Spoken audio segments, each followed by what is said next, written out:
Hey, nakane hectic weekend naye weekend. Pana isingaperi chinoshura.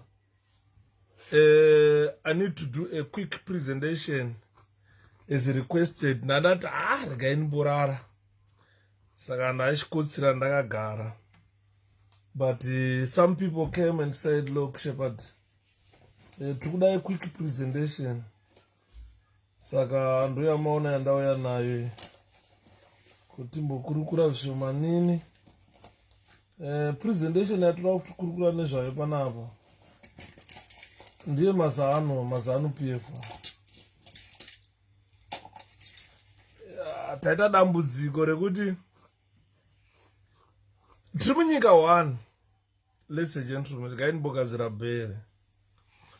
Tiri munyika 1, we live in one country. We share the country as different political parties. We've got ZANU-PF, we've got MDC, NDU, NCA, a lot of political parties. So what happens is we share this country together. The country is not divided with avanotonga pisi yavo, avanotonga pisi yavo, avanotonga pisi yavo. So I want to tell ZANU-PF people that, look, you guys are ignorant. Gogoaiden magadi. Gogoawen zirudin. Anzi kwako. Ameno varukumbotaura. Nezve kubekalo. Royal Linda. Musapindura mapenzi. Ndo amuri kunzwa atiri kutaura kuti they are ignorant. So sometimes replying to ignorant people, it makes them feel like, oh, they are important, but whilst they are not important. So I'm going to talk about these ignoramus, or these idiots, the idiots that you find in ZANU-PF. Ndaswera hanzi rambai makadzvanya, takadzvanya liward, zviri kufamba here. Mukoma Godwin Matsigure zviri kudini. Trevor Amanda wana zvakadini. So what I'm saying is, we have got too many ignorant people in ZANU-PF. Too many ignorant people. And if you listen to what they write, what they say, read what they write, you can come to the same conclusion with me, that these people are too ignorant. Why I'm saying they're too ignorant? In 1980, ZANU-PF said, we gained independence. That means we were going to run our country's affairs as black people as well as Zimbabweans. Hanzi natawana gwaze sei live karoi kumba taura ako mwana wa chikangwi kata. So what I'm saying is, we've got too many ignorant people in ZANU-PF who do not look at what their party's policies were from 1980 to 2021. They must be critical. This is why you see, if you come to England, you see different presidents, prime ministers, ministers. As evening in Mkoma Yuda Benji, Jiri say, Atete Olivia, and Masquera Sanjot, Nasquera Atete. Nandakarara Saga, someone requested me to come live and talk about ignorance in ZANU-PF and how these ignoramus people try to hoodwink Zimbabweans to think that ZANU-PF is going to perform miracles. It is not going to perform miracles. In 1980, this is when we attained what we call independence. And these people in ZANU-PF today, they were the same people who were at the helm. And these people were young, very young people. Some of them were around 25 years. Some of them were around, the youngest minister by then was 22 years old. A 22-year-old girl being given a ministry. A 22-year-old boy being given a ministry. And they grew up in government. They initiated all these policies that you see we are in a mess today. These were collective policies. They were not made by Mugabe only. And we are discussing about the ignorance that has engulfed the people in ZANU-PF. So what I'm saying here is, in 1980, when we assumed independence, these people you see today masquerading as presidents, masquerading as ministers, they were the same people who came to you and say, we are now independent. We are going to run our own country. They were very young during that time. Most of them were 22 years old. Some were 35 years old, assumed critical ministries that would have seen Zimbabwe developing into London, Zimbabwe developing into Dubai, Zimbabwe developing into New York. These are the same people that we still talk today. These are the same people that are coming to you, trying to sell new policies, to say we are going to build 1.5 million houses for you by the year 2023. They are not new people. No one is new in ZANU-PF. These people have seen destruction of a country for 42 years.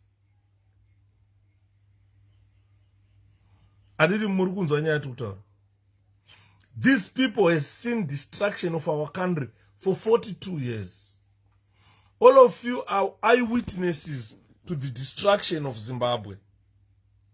And the same people, they are not ashamed to come to you and they say, vote ZANU-PF. For jobs, vote ZANU-PF. For quality health, vote ZANU-PF.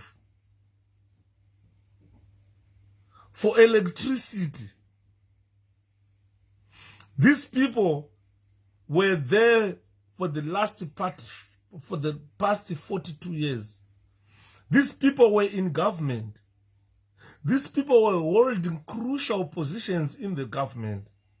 They could have initiated jobs for all. 42 years down the line, we were supposed to have 100% employment rate. As a true story in the late by life. Thank you, my guy. Comrade say weekend yanga gadagwa.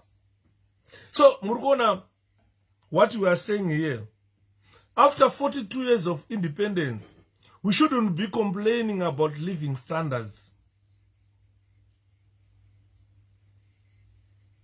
We shouldn't be complaining about living standards. We should be talking about ZANU-PF improving the prosperity for all, not just a few. That should be things of the past. Building the high growth economy of the future. This is the future that they were talking about. If we talk about growth of a country, growth of economy, 42 years are more than enough to see a high growth economy. You don't need 42 years to grow your economy. 42 years are more than enough. By now, we should be talking of high growth economy in our country. We should be enjoying the fruits of our liberation, the fruits of our freedom. We should be enjoying now high living standards. We should be prospering, or we should have prospered long time ago. 42 years is not a joke. If you don't be serious, Zimbabweans, we are going to spend 42 more years with these people. The destruction that you see today will be multiplied by 10. Believe me. If Zimbabwe, because it's Zimbabweans who can only liberate themselves. I'm talking about the growth of economy. 42 years is more than enough to see a grown economy. 42 years is more than enough to see good living standards for a country. 42 years is more than enough to see excellent education. So they say education, free education. In 2019, they promised a free education whilst they were going for elections in 2018. They said next year there is free education, cheaper commodities. If you see, when ED came to power, how much were civil servants getting paid? How much were soldiers getting paid? And now, consider what you were being paid in 2017 and what you are being paid today. Your salary graph is nosedived.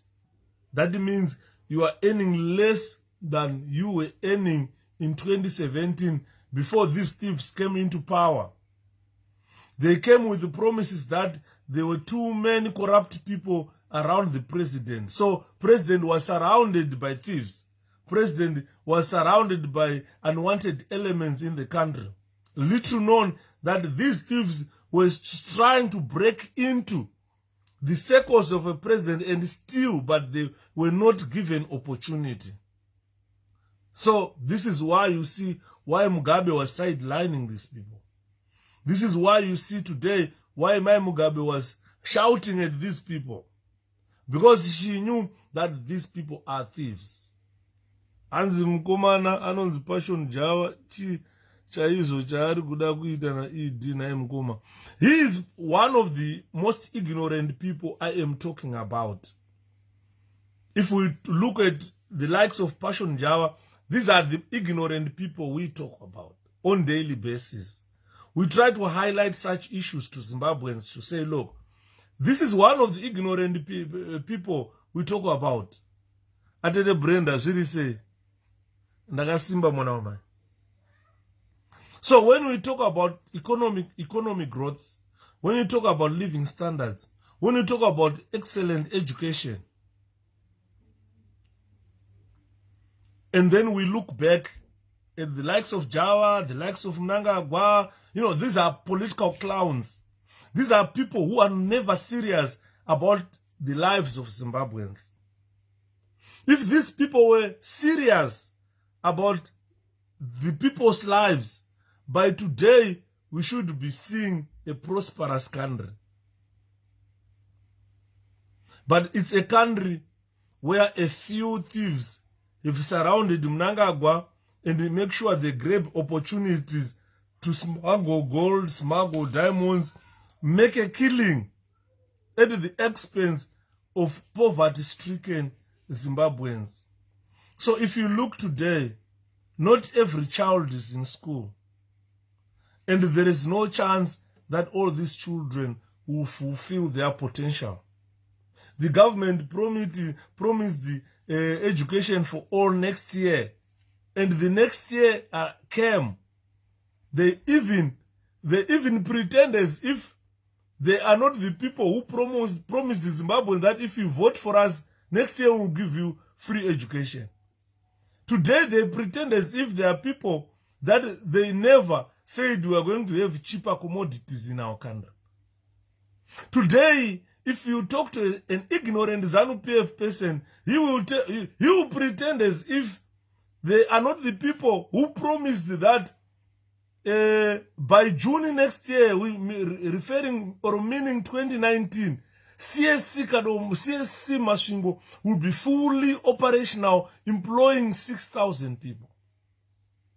You ask them today, they don't even talk about it. They are not even talking about it. This is why I am saying these idiots in ZANU-PF are too ignorant. Very ignorant indeed.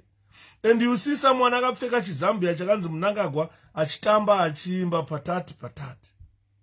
Potato patati. It's very sad what I'm saying here. This is the truth, ladies and gentlemen, where you find yourself in. Ignorant ZANU-PF supporters, they can't even ask these idiots to be accountable.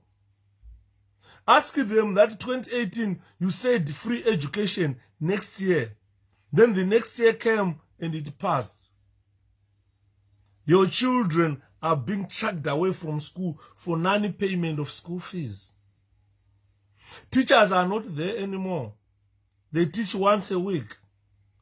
So the excellent education probably that we enjoyed during Robert Mugabe time is no longer there in the second dispensation. So this is why I am saying those people who support ZANU-PF are too ignorant. This is their life being wasted. If you look at their health system, look at them. Those who support ZANU-PF, who go stone vehicles. Health-wise, these people are not healthy. They are malnourished. Most of them are malnourished. Unaona munhu ane big frame rinenge rayudha. But akawonda kudai. Kuwonda kumuratidza kuti iyi inzara iyi. Hapana chinodyiwa, hapana chekudya. 42 years down the line, we are still waiting for rains to do plans, to plant. Kurima minda yedu tikumirira mvura yekudenga yaMwari. Ikarega kunaya anonzwa kuti anzi takuwara nedrought. Mademu azere. ZANU-PF people are too ignorant. Daima is what chinonzi dam chi. A dam is just a reservoir of water. In the event that we have got drought, we can draw water from those dams and water our plants. Azina mkoma Elvis, famba gajere wedu wepakaro ifamba. Thank you mkoma Elvis. We are trying to highlight these issues so that these ignorant people in ZANU-PF are as well informed. They need to be informed, these people.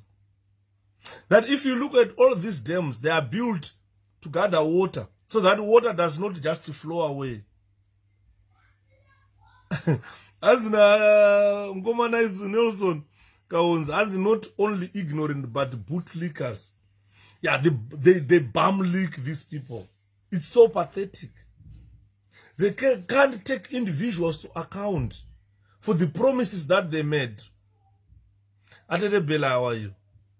They can't take individuals to account for the promises that they made. A lot of promises were made by ZANU-PF for the past 42 years. None of the promises were fulfilled. And you still see people rallying behind unfulfilled promises. And you wonder if these people are knowledgeable. We talk of excellent education. When we gained independence, the first 5 years of that independence, we went to school for free. And that was the end. In 1985-86, that's where free education ended in our country. And a lot of people by then were able to read and write. Every child during that time, during that era, probably fulfilled their potential. But today, 42 years down the line, our educational system is dead. Teachers are earning peanuts. Soldiers are earning peanuts. Civil servants have got nothing to eat. They're earning peanuts. If you look at an era during government of national unity, even bonuses they were paid. Their salaries came in time. Today, the government of 𝗬𝗭𝗽 is struggling to pay them. And this government of thieves, if you look at 𝗬𝗭𝗽's salary, it is paid in US dollars. Then if you look at a soldier's salary, is paid in RTGS. Because the soldier is ignorant. The prison officer is ignorant. The teacher is ignorant. Overall, or the umbrella of ignorance is above ZANU-PF. So, Anated Rashi, he wants to fulfill all the promises if we give him 5 more years. Which means, if he failed to fulfill all the promises in 42 years, then he comes to you and they say, vote for me. I want to fulfill your promises in 5 years' time. And if we believe that, we have joined the trail of ignorance. Tinofatiri ignorant. And we will die ignorant.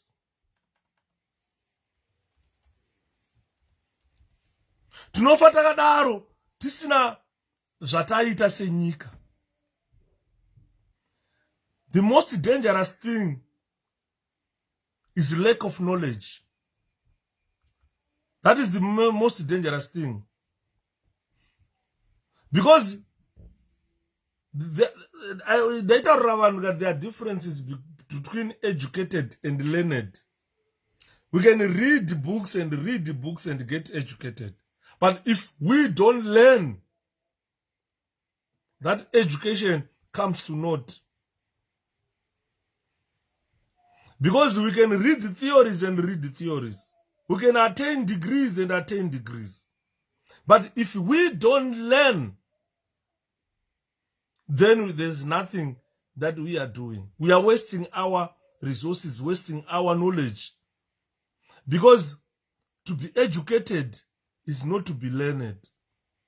If you learned, then you would make sound decisions.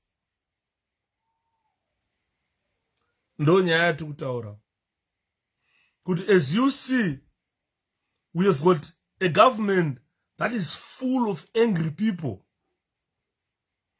A government that with the people who reason below the expected standard.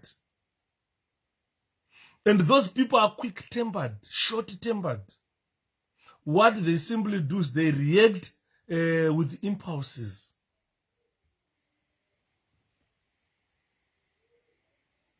You understand what I mean? So why I'm saying all this is we have got an ignorant lot that is in government, that has been in government, that we are crying today to say, why can't we change leadership? 42 years is not a joke. Imagine Mwana akazvarwa in 1980. Today is 42 years. He has probably vazukuru atove nevazukuru munhu yatukutaura yeye. Hurumende ichikupromisai chete kuti zvichanaka, tichawana economic growth, tichawana prosperity in our country, tichawana excellent education, tichawana quality health. Hurumende iri kupromisai from 1980. When they took over the governance of Zimbabwe in 1980, all of these things were working properly. We had a sound health system. Why do I end up with why only specialists? Zimbabwe was the only country I went chipatara chekuti chaiwirapa vanhu muSADC. MaSADC leaders vaiuya kuzooparetwa muZimbabwe. Nema doctors emuZimbabwe. Taiwe nema well-equipped hospitals in our country. So the people of ZANU-PF are too ignorant to know this. We were probably the world leading healthcare country. in 1980. The government we had during that time was patient-centered. I still remember vanhu vaiti kana ukaita TB wanga usingarapirwe mucommunity, waitobviswa mucommunity, unoitwa quarantined, worapwa svika TB yapera, because it was a contagious disease.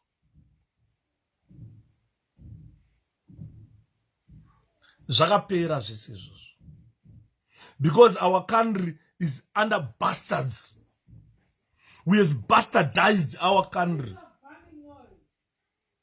The country was the bread basket of of Africa, as Mkoma Martin Joseph is saying here. If you look at the country today, it's infested with crime. Kwa vene majoni mapurisa inzi majoni dedi. Vaiti kana vakasvika panapa paitwa mhosva, waidura usati watanga kubatwa kubvunzwa. Andimona. Ukada kuona nyika yedu, it was center of immigration.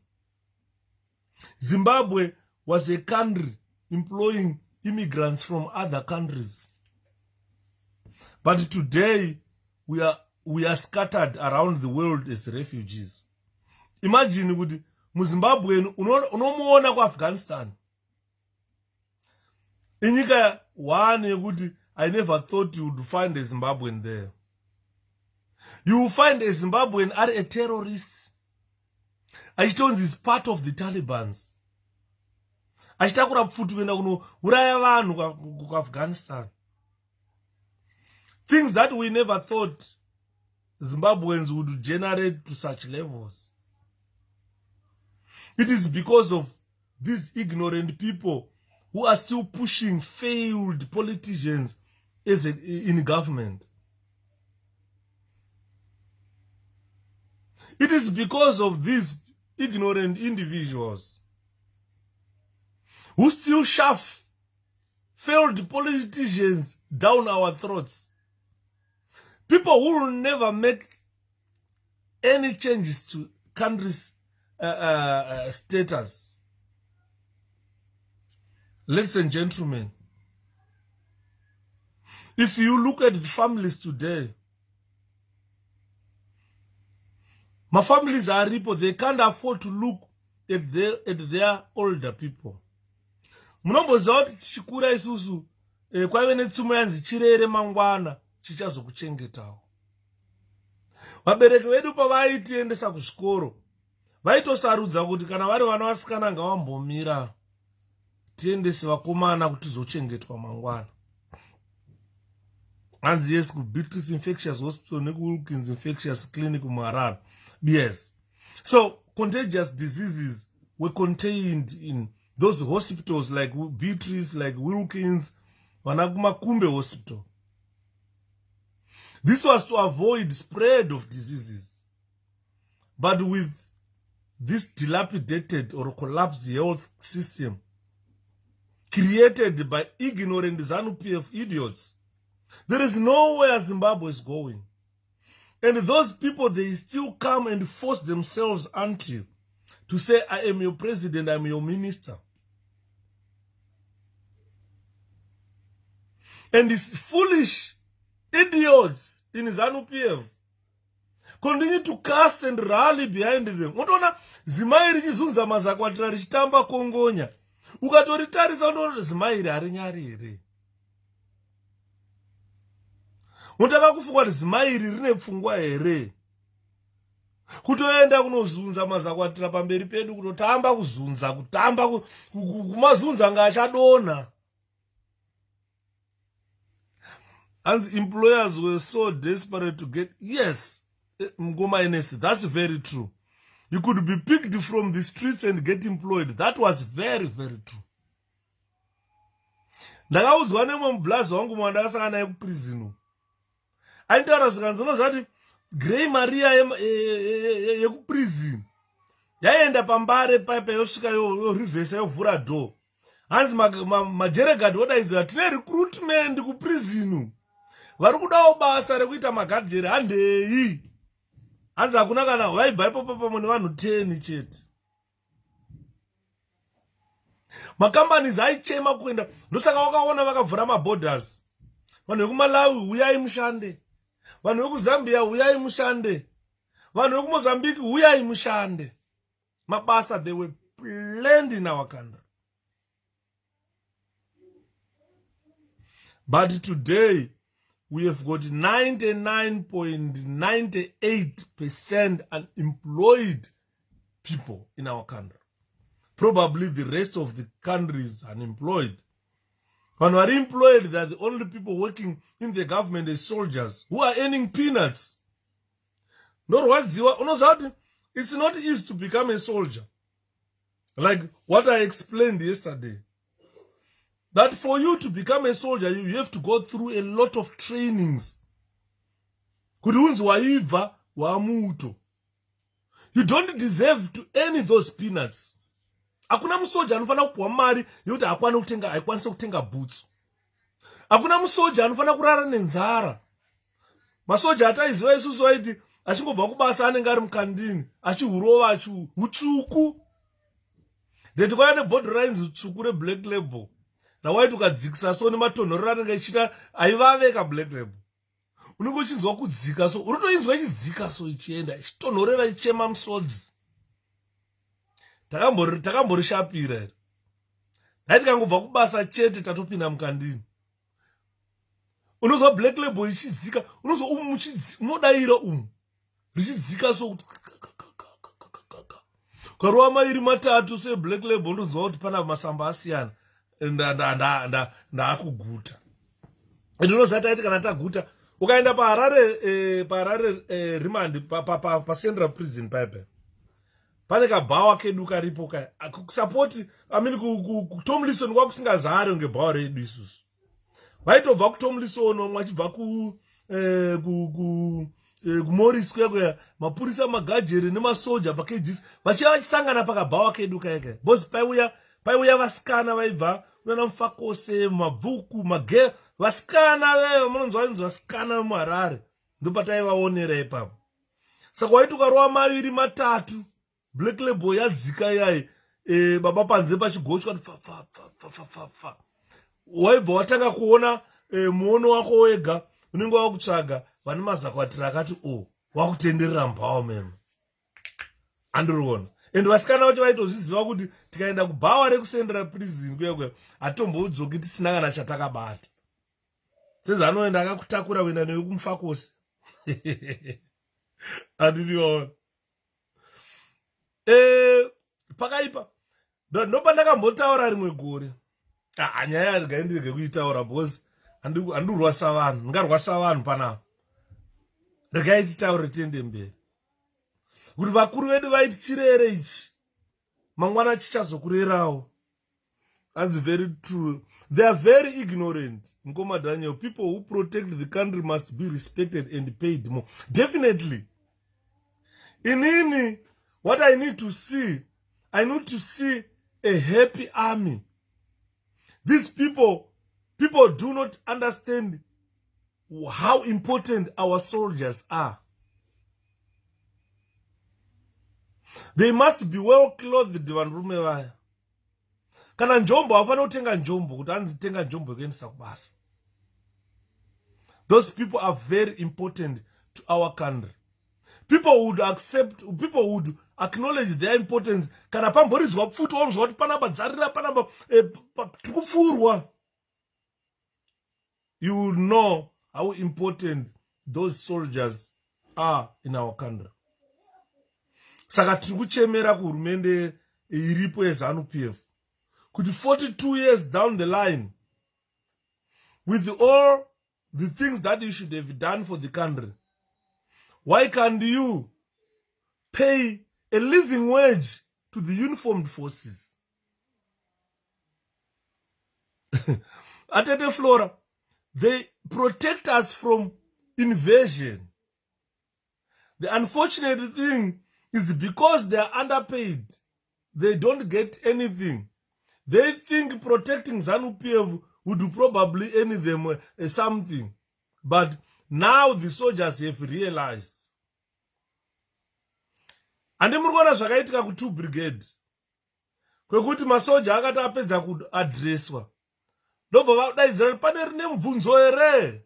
Hapana kana one akaadopta position of attention. Hapana kana one akati no sir. One soldier adopted position of attention and asked kuti chef 2017 taiora mari yakadai, 2017 taiora $600 a month, 2021 takuora $120 a month. Zviri kumbofamba sei? And makataura kuti mari dzedu tichahora in US dollar 2017 apa nanhasi hatisi kupuwa mari yacho in US dollar. Zviri kufamba sei? Clint, who is talking down here? Ruby, please don't try to cross the river, you sink. Can you go upstairs? Can you go to bed? I don't want to see you there. Go upstairs, go to your bedroom now.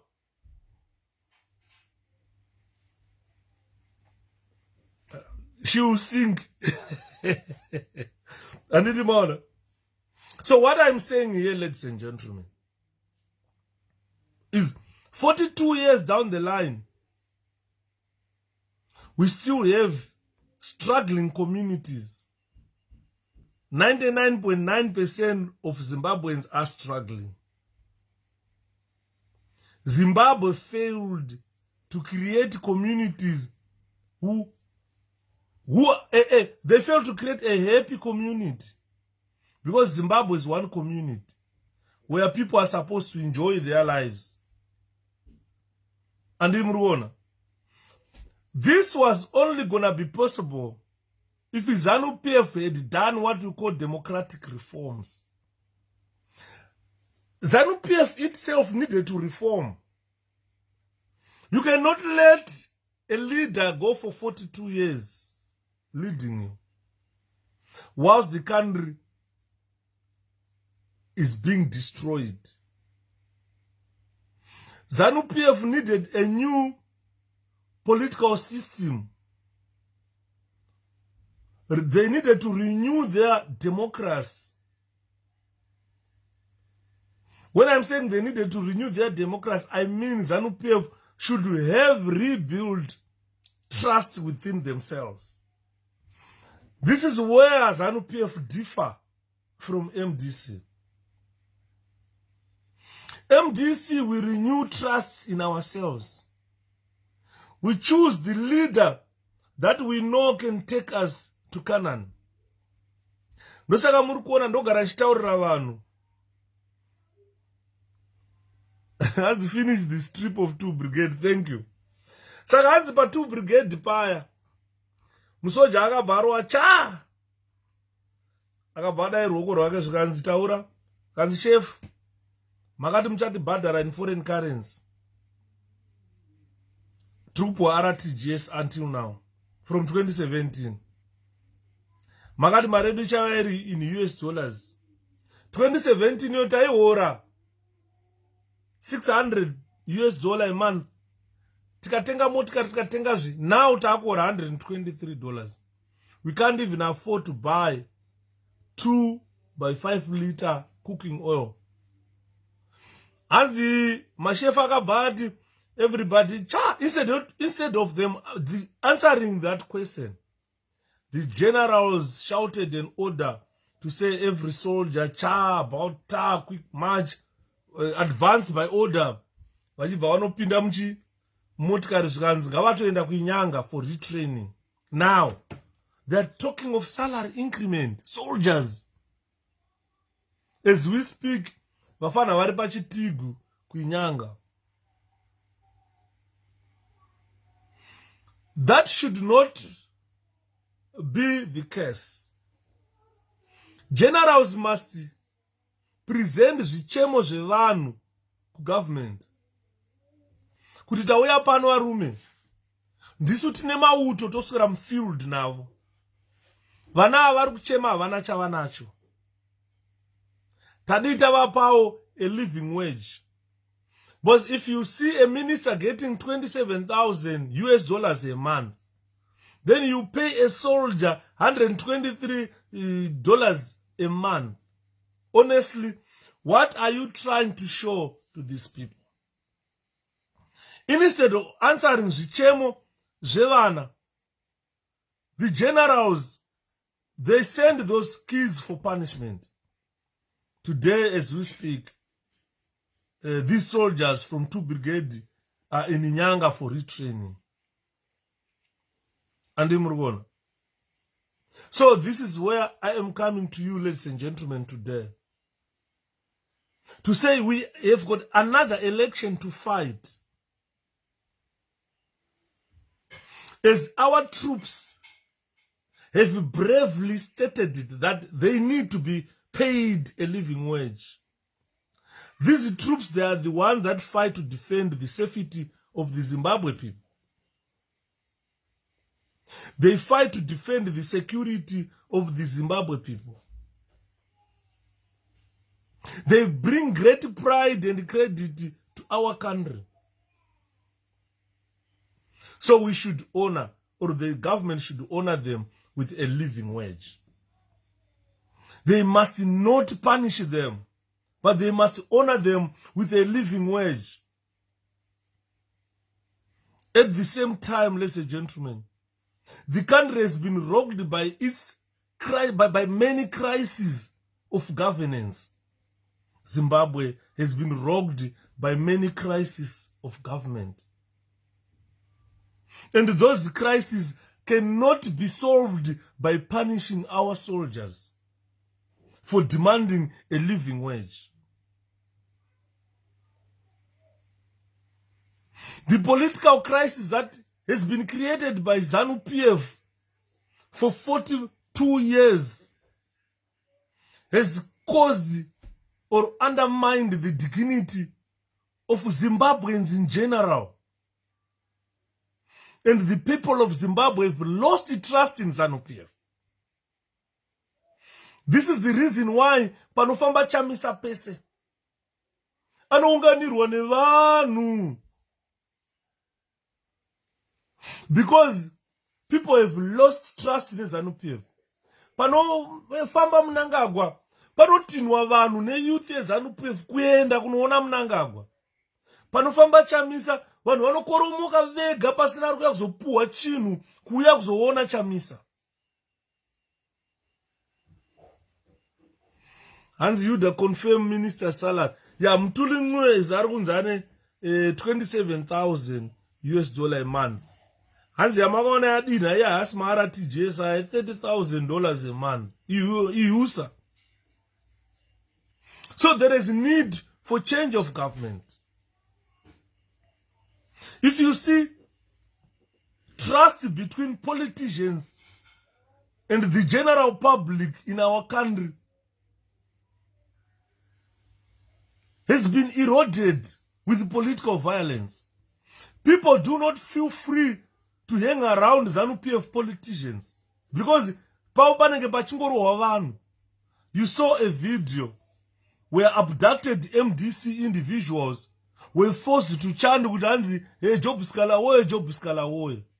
And the Job replied them and said, you dogs, can you stop it? So there is a political crisis in our country.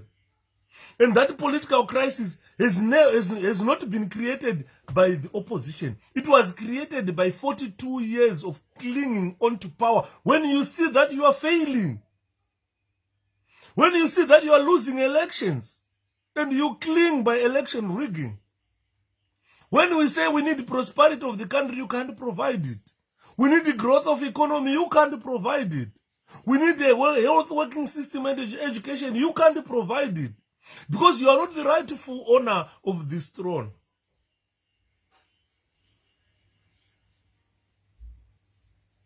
So if you look at what Zimbabweans are, I love Zimbabwe myself. And I want the very best for our country. This is why you see always I try to teach you guys. Good morning. There are pledges of future given by President Nelson Chamisa. Zvandataura is a moment to show greater boldness of the MDC people when they respond to Zimbabwe crisis. They give you hope, and we will make them account. MDC is destined to rebuild Zimbabwe, rebuild our economy, renew our societies, and our politics. Believe me, the policies that have been laid down by President Nelson Chamisa are destined to renew the political system. Look at what Zambia is doing today. They've got a tolerant political system than the one built by Lungu. Lungu's patriotic fools, they built a political culture of fear, similar to this which we witnessed in ZANU-PF. And I don't know whoever told Lungu that if you beat up people, if you kill people, that will give your party relevance, and people will fear and vote for you. I wish ZANU-PF ignorant people could reflect on how many people they have killed, how many houses they have killed, bombed, and burned. But the people of Zimbabwe remained steadfast. They never moved away from ZANU MDC because they were killed, because their houses were burned and so forth. So MDC is the only political party at this juncture which can deliver a future fair for all Zimbabweans. If you don't see it the way I can see it, that means you have a problem. If you don't see how MDC is moving to rebuild the economy, then you have a problem. If you don't see how MDC is destined to protect even our civil servants, our soldiers, our public service in general, then you have a problem.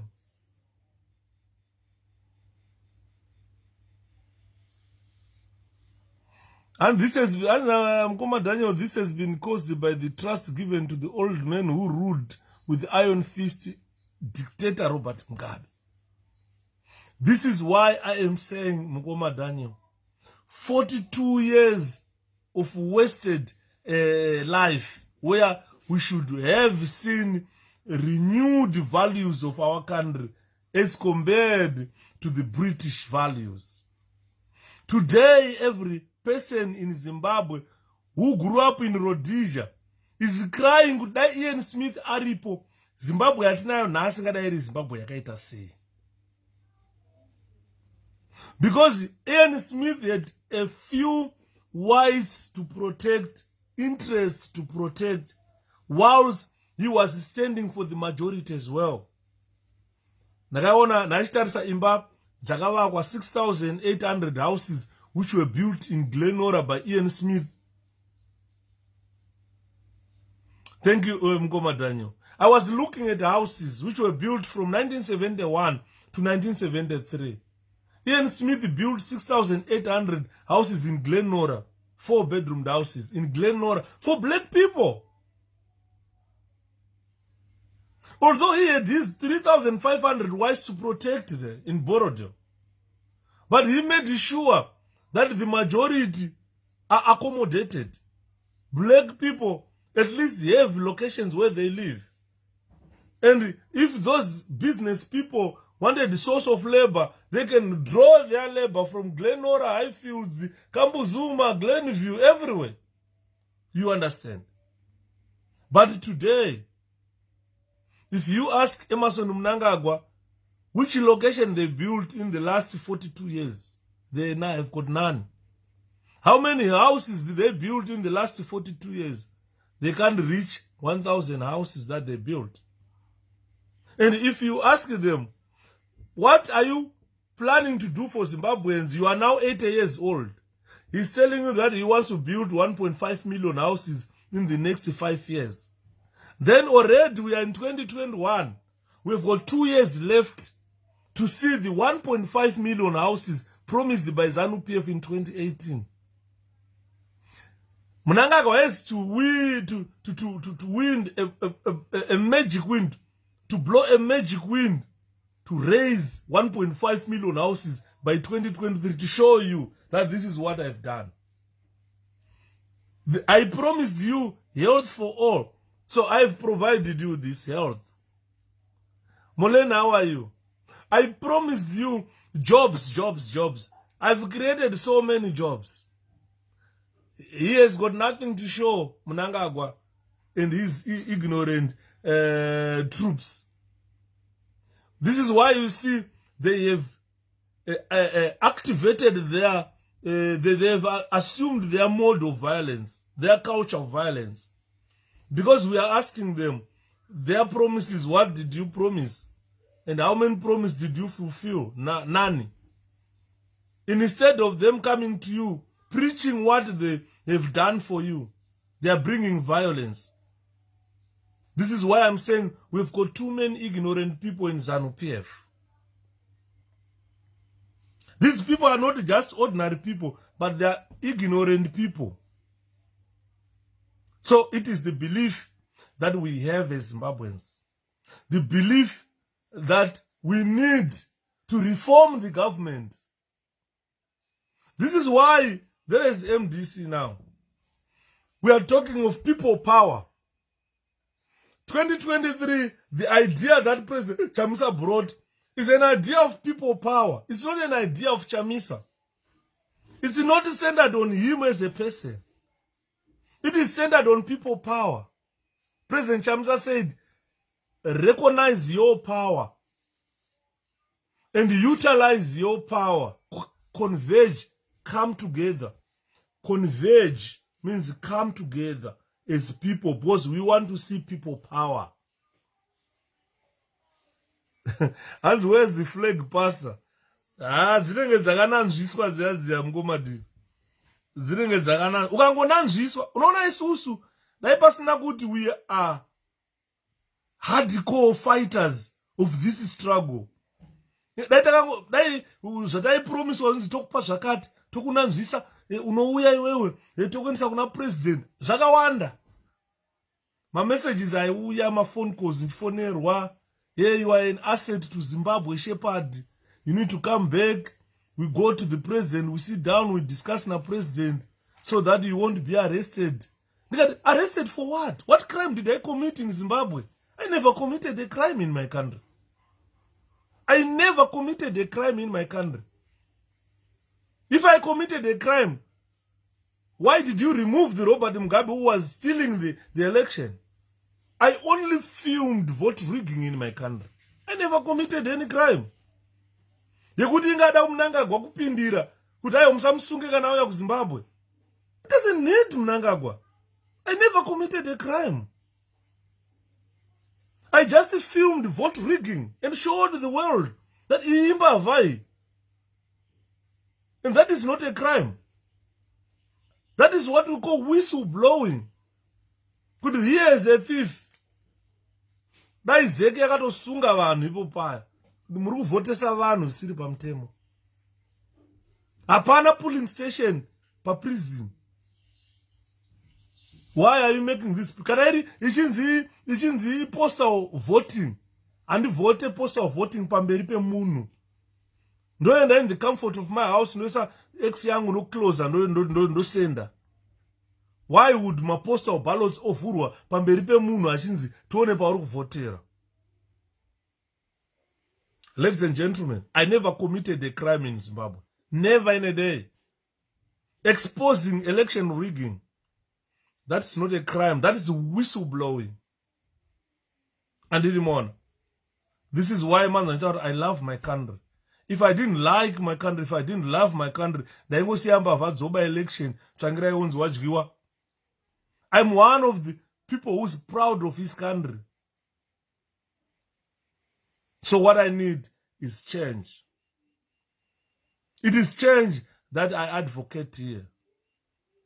ZANU-PF ignorant people must reform. if you look at our largest cities in Zimbabwe, they are reeling from two savage mismanagement from ZANU-PF, being sabotaged. Unonzwa vakuru vachitaura kuti hakuna zvichemo zvakansela kwazvinoenda weMDC. Jacob ngarivhume akati ndakubvisa marara, obva anzi naye munomuvharira, sei ari kubvisa marara. Masoweji ari kuputika everywhere because we've got a president who sabotage the country. How can you be a president whilst you are sabotaging your country? Munhu akadada abvise marara musunga. You are happy to see Harare chinhuhwa chistinga nemarara. Marara amunoona nesuweji is time bomb. One day panomuka Harare vanhu vese vakapera kufa muHarare. Because ndakamboudza mumwe munhu kati unoziva here kuti mumarara muya regai ndikuudzei simple science ndisingadzike kuti zvakafanira kuti ukatora chimera ukabika doro ukariisa rinoorera. Isimple science yandiri kutaura rinoorera kuti inonzi fermentation yayo. Pana magases anobuda. So you find kuti muHarare dzimwe unonzwa kuti pakaita moto pakati. Zvakaita ngemethane gas, pane inonzi methane gas inobuda manyowa imomo. Inonzi methane gas. It's not visible by eyes. You cannot smell it, but it's highly flammable. Inobuda mumanyowa. Ndopa munonzwa penzi pakaitika moto umwe wamusinganzwisise. Building yakatsva. Because that methane gas ikabuda paipai inogona kunopinda mune imwe building. Yopa uchabatidza foji yako kuti ubva boom. Yatotsva building. Kunoita moto imwe ndakamboona mwe moto yakamboitika muZimbabwe isinganzwisisike yainzi naLinda Masarira vanhu veMDC vari kupisa mabuilding. Ndikati kusadzidza kwakaipa. Kusafunda, kusaenda kuchikoro kudzidza kwakashata. Munhu akadaro anoda kuuya ubva ati ndoda president weZimbabwe. Otofoma political party, ototi vanhu ndivhoterei. Who doesn't understand very simple science? Kuti mumanyowa munobuda inonzi methane gas. Methane gas haina smell. You can't detect it by eyes. Ndosaka uchiona vanhu vachitemwa nemusoro vachirwara zvekuti unoti munhu ari kutorwara chete. Paanenge akagara environment inenge isina zvinhu zvakanyatsokwana zvekudetecta those type of gases. Haisi methane chete inobuda paipai. Panobuda magases akasiyana siyana. Depends on what has been mixed in there. Ndiribo confidence zviri sei.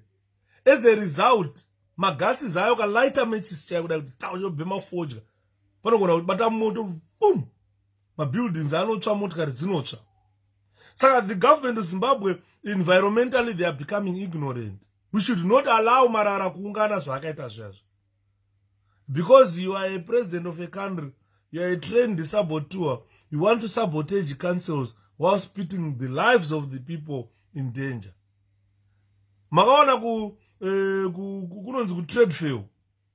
Fire brigade yakauya ikabatidza matayi vakamhanya vachida kunyepera kudzima moto. Pakabuda mvura yokutange weti yekamwana kadiki so kutadza kudzima moto. Fire brigade yakaenda. Imba yako inenge yechitsva ipapo. And I was disappointed in Mkoma when I saw the police blocking 𝗭𝗭𝗪 from removing garbage. Yes. Because they are ignorant. They don't know simple science and kutaura panapa. Unofonera fire brigade. Youya woona zvakaitika pa display yekutrade fair. Fire brigade inoti mvura totsva. Imba iri kutsva. ZANU-PF people, they are ignorant.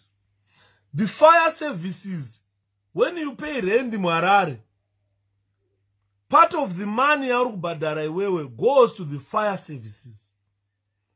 When you pay rent in muHarare, part of the money you are paying goes to the police. When you are paying rent in muHarare, part of the money that you are paying goes to the hospitals. That means those services are included in your rent account. When those services are included, that means paunoenda kuchipatara, you must receive free treatment because you have already paid for that. Parukenda vana kuchikoro, they must go for free because you have already paid for that. Ukana wakunzibhadhara school fees, you are paying probably times 2, times 3 what you are supposed to be paying. Service delivery, you have already paid when you paid your rent. Clean water, supply of water, you have already paid it. It must be included on your rent account. So, Mazanu, they are just ignorant. They don't know this. And when they come to whip you, they now attend ZANU-PF, they don't understand that they are engaging in human rights abuses. If you tell them, guys, these are human rights abuses, these people do not understand. Yes, Mkomadi. So, disagreeing is not a crime. And Imon, in India, Murugu Obama elections. Ndikava expose. So they are saying, yeah, we are Twinda president. Are you you are an asset to the country? Please, please, to hell with you, money.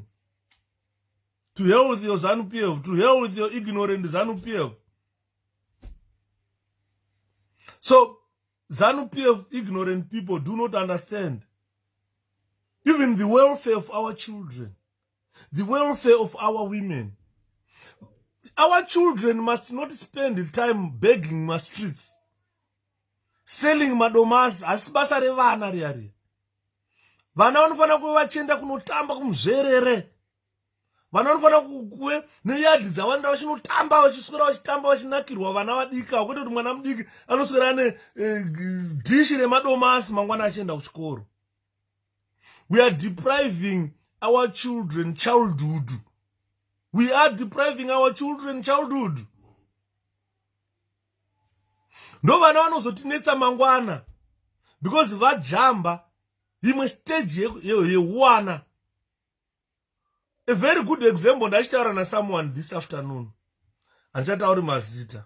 Takachitaura nyaya yekuti pane certain age inorora, certain age yekurorwa nayo. Pate certain age yekutamba. Ukatarisa kamwana kainzi makanaka wakatama. Ndakashanda na baba wake musikana uyo. Anonzi wakanaka wakatama. Baba wake ndakashanda nawo anga ari kusiya iwo baba wacho, anga ari musiya iwo. Mwakatama ari kuprison ezvinezvi, anga ari musiya iwo, akabva kusiya iwo akauya kuprison. Ndiane mwana anonzi makanaka wakatama musikana uyo. Kakatanga kubuda pa TV kari kamwana. Eji yaibuda naye pa TV yanga iri eji yekunobika mahumbwe. Yanga ndo eji yaifana kunoyamusa zvidhori kumahumbwe. Nobva kaiswa pa TV channels. Nobva kachiendeswa kachigezeswa kumeso kachitwa kakabva kaitanga munhu kakanaka stereki. Pava kwaya madhara akachena ndebvu akachena panofana kuchena pese pakachena.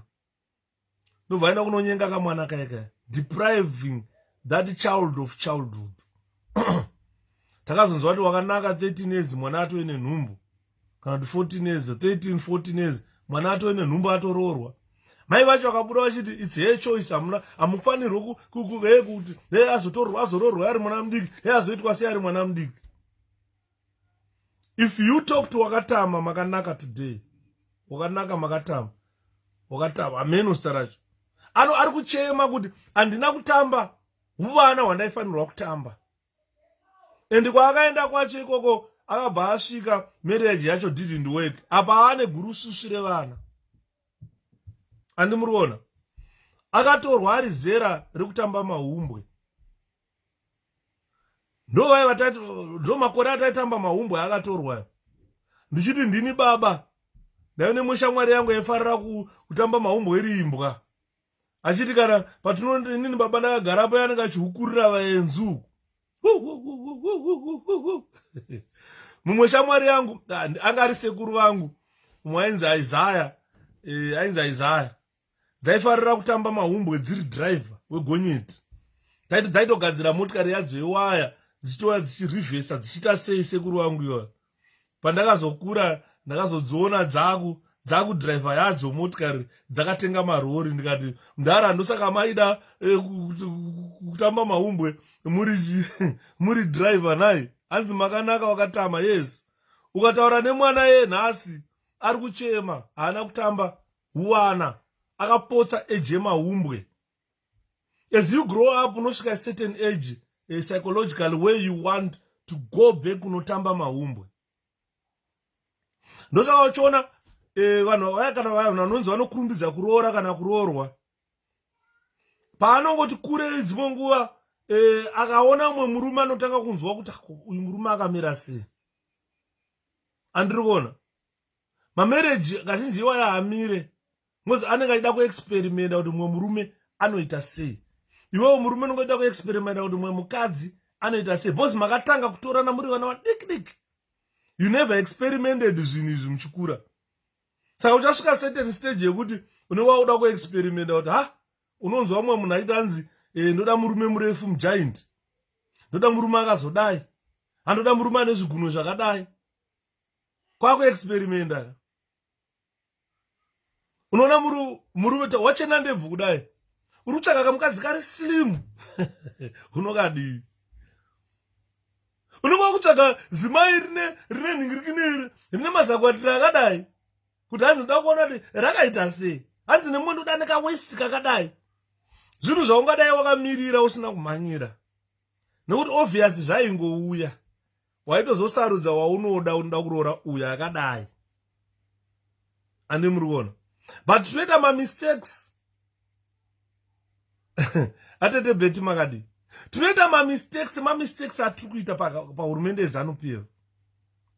We lost opportunity of good leaders who came to us kuti ndoda kuita president wenyu ndikutungamirirei, but because takarepwa tiri vana vadiki tikapinza mugovernment vafana vanga vane ma22 years vakaita maminista vakatanga kuzviunganidzira upfumi hwavari kutsvinyirai nahwo nhasi kunzi hauna keshi. Andi muri kuona nyaya yacho. Vana vemuZimbabwe vakuteera twabani kunopuhwa dhora kuita raidi kuona twabani kupuhwa dhora. Ndofunga kana iye kana akarara kuti chandakazviitira. Because there is no way he's going to have $17 million to go nayo mustreet achipa each and every Zimbabwean dollar. Hakuna, hana mari yacho. Andimona. Mngomana kuti utaura nezvakewo ndiye ana mai vakafa vachiudza Vincent Tsvangirai kuti save mukabviswa muparliament muchazorarama sei. Ini ndakakwereta TV service and haya. Akatadza kutengera mai vakamubereka TV. Akufamba achitengera vanhu madrinks munyika. Saka pane a lot to sacrifice, ladies and gentlemen. If we talk of the dignity of a living income to the people of Zimbabwe, particularly our uniformed forces, there must be changes, and the changes must happen now. If we are to apply changes must happen now, Wakomana. Because if we don't do that, we are like isolated in the world. We should have had this culture of changing parties. Avatonga vatadza, avapindai vatadza. Ngadai ma politicians achiti respect. Now politicians do not respect us. Because they know kuti you vote for us. And if we don't provide services, it doesn't matter. Next election talk buchisai food. Tapeza buchisai next election, another election come to rovai food. And you vote for us, you will never change. Because this is how ignorant ZANU-PF people are. And the so if we had a culture of changing political parties, politicians would respect you. Ukaya ku UK zvandukutora, ma politicians anokukumbira, anokunyengerera, because they know that you are a voter. Hanziko maruva anopfekwa here, maruva api kona yatete. Rusere maruva api wayo bururu. Andini uranya yati kutaura, ma politicians in Zimbabwe, they don't respect Zimbabweans at all. Because they know that whether you like it or not,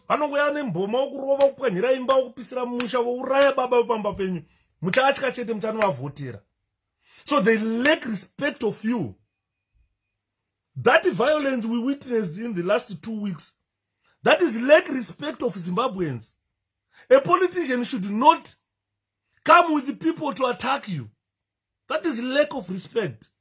And that culture, they could change my political parties. Those people were going to respect us, but they have no respect of us. As Jawa, Sutia Jawa, Maketen Gaya. Shonga Tora Keten Gunosonesa, Wagda Sut. Unons what is and so what we need, let's reject this philosophy of violence. We need to reject it. We should make sure that we elect a government that respects Zimbabweans. Definitely at the tablet. ZANU-PF, these ignorant people must know that a politician is hired and fired. Because we are hiring you to provide us with the services. If you fail, we fire you. So a voter must be respected. As it did, thanks, all of them. So this is what we are saying. We are now approaching 2023 for another election. We should now be geared for to be proud of our record as people of Zimbabwe. We know today we are crying, but let's run for our future. People are running today for our future. Don't be promised a future by ZANU-PF, which they promise every election, and that future will never come. It is about 89 years old, 80 years or 89 years old, promising you the future. And he's saying by 2030, anenga achipo, do kwatotara kuderera the electorate. Ndiribola ben zirize monama. Ndaganaka. So we have to address a world that is very different now, with the major new challenges which we need to confront as Zimbabweans. We should be fighting for our economic future.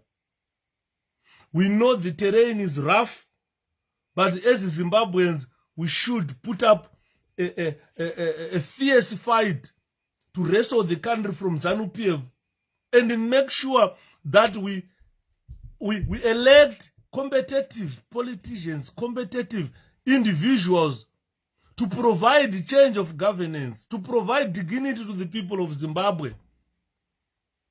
A very good example, we need politicians who look into the affairs of our public service. Because public service, kana musina public service, iri happy, iri well paid. Because public service is the no thermometer. You measure how much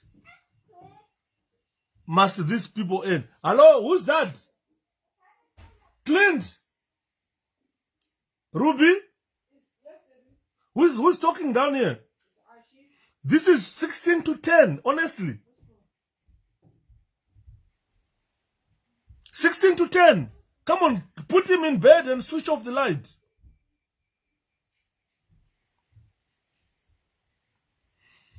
Saka, usataurirwe nehurumende yeZANU. Could we have got this financial constraint? We are failing to confront the reality because hatina mari. Don't tell us that mna mari 42 years down the line. My happy. You were in the government for 42 years. You people, you were adjusting everything. Ndimairudunura zvese for the society. So the society can no longer live a happier life because you destroyed their social fabric.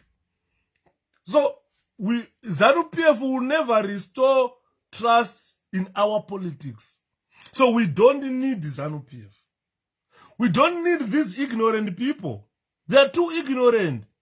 Every time we remind them that, like, look guys, Imimi ndimi makanga muri kutonga nyika inoi. Hakuna munhu akamboitonga kubva 1980. And hakuna munhu akambotonga Zimbabwe kubva 1980. iZANU-PF chete yaingotonga Zimbabwe kubva 1980.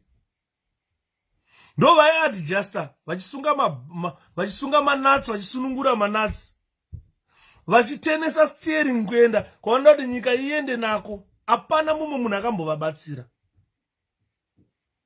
So the mess we find ourselves in is from these ignorant people, these ignorant ZANU-PF. And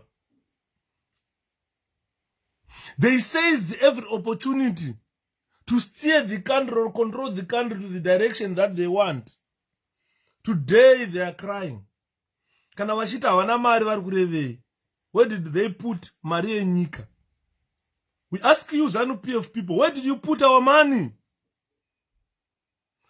Definitely Mkoma NS, we need to do voter education. Someone is just given a placard written sanctions ngaend. If you ask that person what are sanctions, doesn't know. Yesterday I dwelt much on what sanctions are.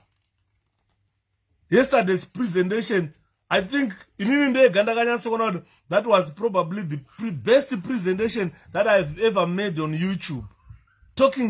Discussing, dwelling much on sanctions, types of sanctions, so that people cannot stand and say atina mari munyika because of sanctions. And these people were there for 42 years.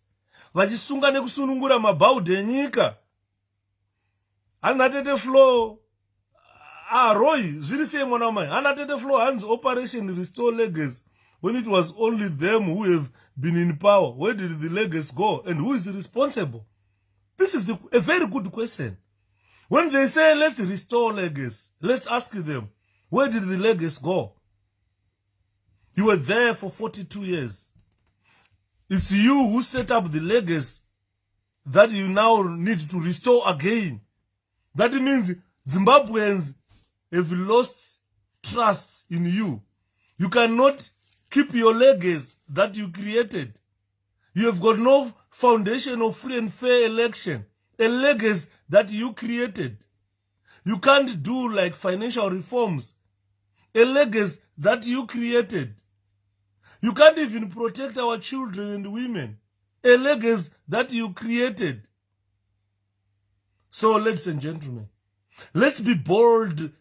Let's be bold about putting a genuine zvichemo pamberi pedu to make sure that we wrestle control of our country. And we must be bold reformers of our politics.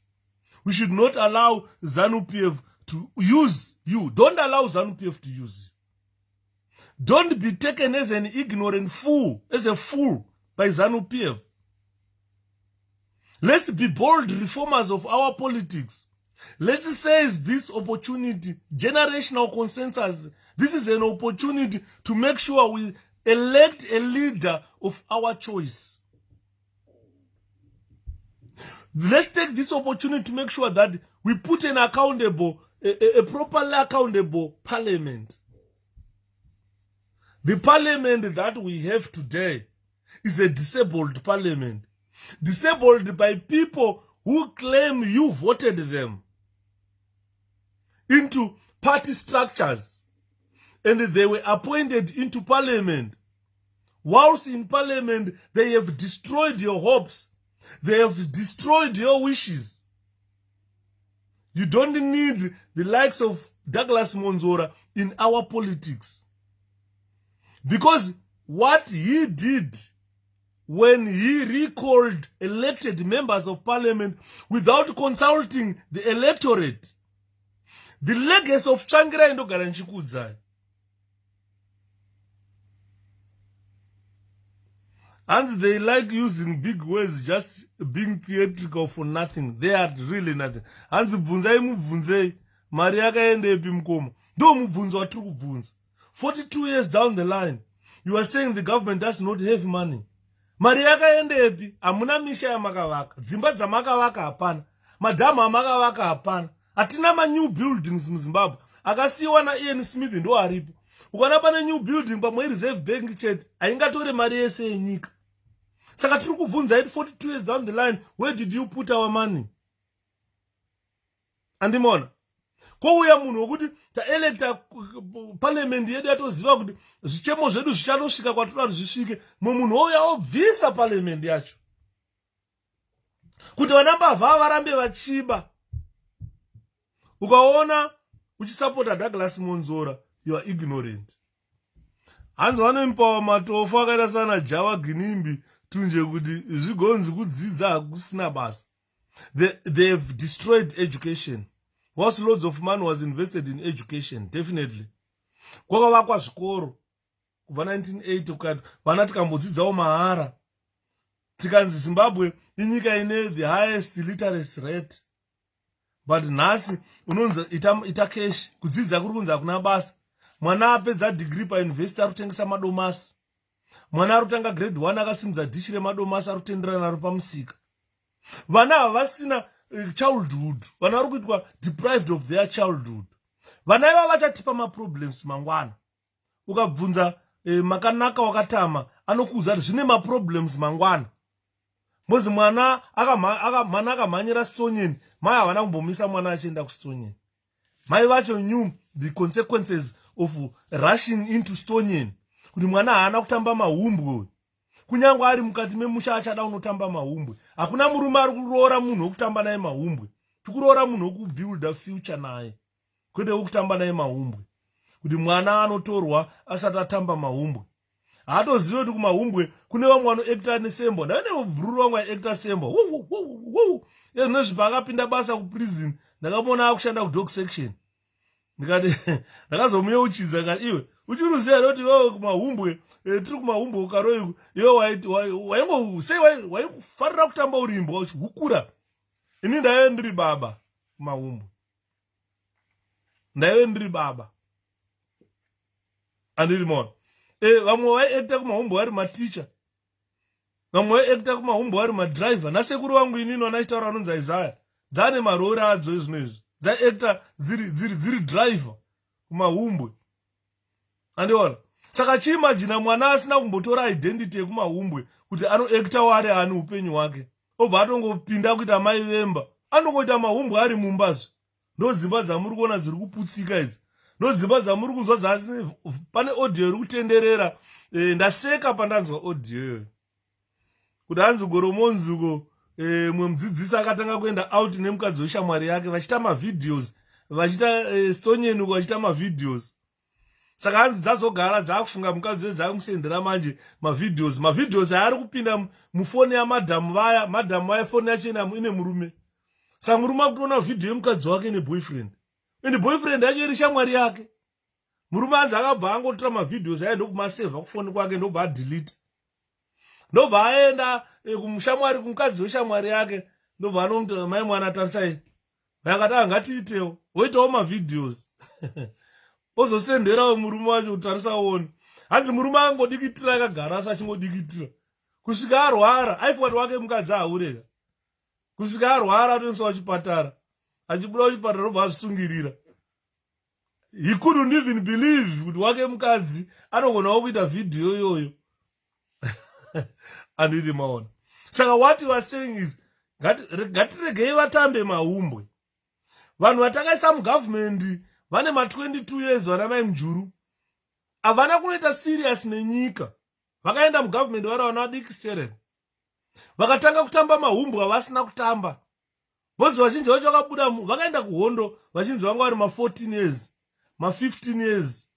Havana mahumbwe avakatamba vanhu. Havana ujava neumhandara wavanoziva. Vasvika ikoko kuhondo vakatanga kuabuswa.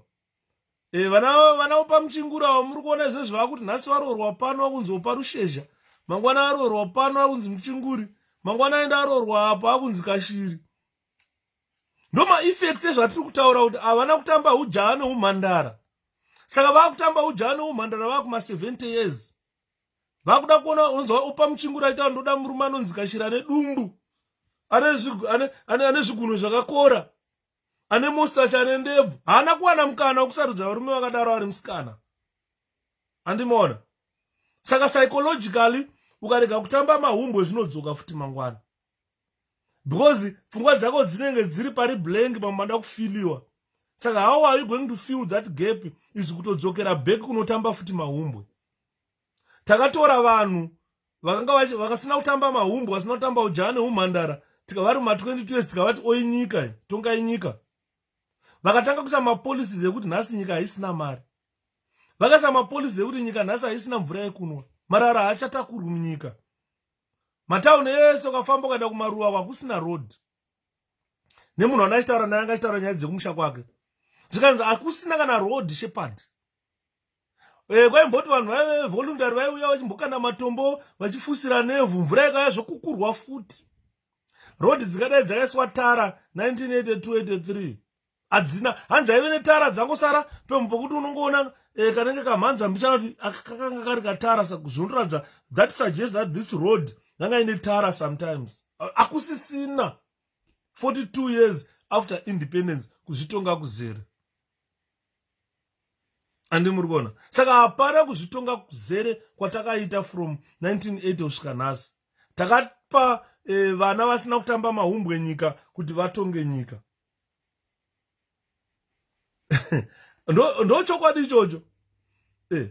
Munhu akatenga chigredha chesnow, road dzandiri kutaura idzodzizi dzoda kugadzirwa, asi hadzigadzirwe nechigredha chesnow.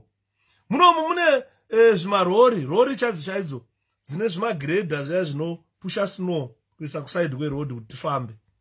Kune zvigredha zvoti ukachiona unofunga kuti chichampion, chotoburitsawo zibhemba apa chichikukura snow chichikandawo. Ukanochiisa kuti chikukure ivhu, chichere ivhu, achisimudze chigredha chacho. Ndo zvakatengwa neZANU-PF. Ndo zvakatisina nzira because of corruption. Munhu akafunga kuti chakachipa stereki akati reganitenge chigredha. Saka uri kuona kumamisha kwacho hakusina road. Muri kuzwa nyaya dzatiri kutaura. Toitiwo alright, maZimbabweans tavanhu vamuka tovhotera parliament, ma-members of parliament atoda. Monzora ouya nedemo otaura kuti ibva muparliament iwe guy, ibva iwe, handikudi, haundidiwe. Hanzina Monzora haundidi, buda muparliament. Monzora haasi kuenda kuvanhu vakavhotera munhu uyu kuti kana nyango munhu yachinja party, you go back to the people kuti ona member of parliament wenyu haasiri weMDC. Woudza vanhu kuti awe chii, vanhu voti aiwa muburitse. You need people consensus. You don't do things personally. Nekuti iwewe you feel like haudikanwe nevanhu. Because vanhu kana, if people reject you, they have rejected you. And Monzora has been rejected for life. Mark my words. Mark my words. He has been rejected for life by the people of Zimbabwe. Baba Mzore akazofa, vanhu vachiti vakamuona soiti mutengesi uyu. Andiri maona. Saka, what we need is a working parliament, a properly accountable parliament that will be accountable to the electorate, not to an individual. And one, because in all these decisions that are done by parliament, in all the decisions that we do as Zimbabweans, we look at progress. The parliament should offer progress and offer solutions. And we are in a tough time where the government is saying it doesn't have money, where a lot of corruption and looting is happening. We need a properly accountable parliament that will see these tough times through, that will debate these tough times through. But because of Monzora, people have failed to even measure the boldness of the opposition, tackling the corrupt, tackling the looting people. So our program of convergence, coming together as Zimbabweans, is a program that we should spend and achieve results. Come 2023, I'm looking forward that every Zimbabwean is going to take a hard decision. Every Zimbabwean is going to be guided by whatever we are seeing happening today. this should guide you into a polling booth. When you take that bold decision to say, I'm voting ZANU-PF out, I don't want to see Mnanonzi Monzora, be guided by everything that is happening today. This is a fair game. It's a game of how you fare to the people. I believe that whatever happened today will advance your knowledge, will show where you are going to put your X, will make you shape the society that you want to live in. Society singatakure chembere kunopwanya motikari. That's the society you want to belong to. A society that you'll be proud of. Ndini ndakavhotera apo. Andimunzwa nyaya ndikutaura. There is a big choice in 2023. And that choice resides in you. This election is not about ZANU-PF and MDC. It's an election that confronts reality. An election that will help you confront these challenges that I have mentioned here. An election that you approach or you go into fully aware that you need to rebuild the country's economy. You want a working society and a safe political environment. This is the election that we are going through in 2023. It's not an election that you should duck. It's not an election that are eligible to vote. This is an election which enables you to meet future challenges away from ZANU-PF, which lack proper decisions. ZANU-PF is a cult that believes in individuals. MDC, is a political party that believes in capability. Above all, we need to get right. And we need to go through everything that is happening today to make proper decisions for economic future. If we don't do that, we definitely have no economic future. We definitely have no country to talk about. If we get it wrong, if we slip back to ZANU-PF in 2023, do not cry. Because in the end, no kuda kwema Zimbabweans. Andimona. MDC believes that we must put the recovery at risk. We must not be reckless with our country. We must not leave this spending cohorts. There is a big call in 2023. A fight against ZANU-PF and the people of Zimbabwe.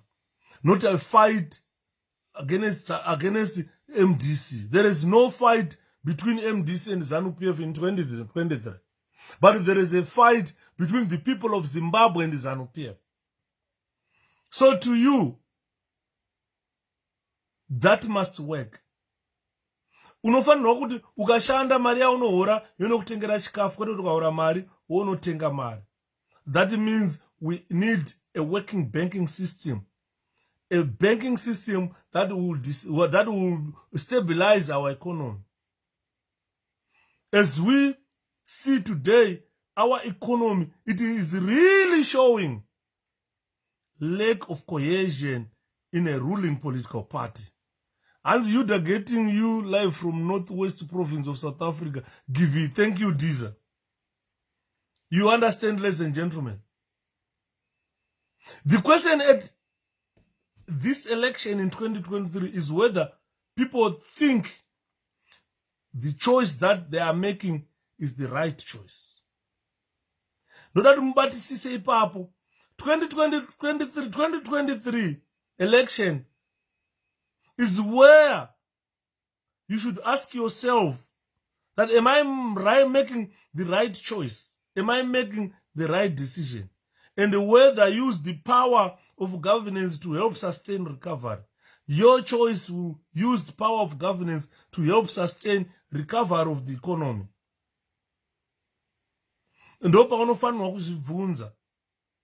Because Zimbabwean government has failed to make major economic recovery or economic changes or economic developments.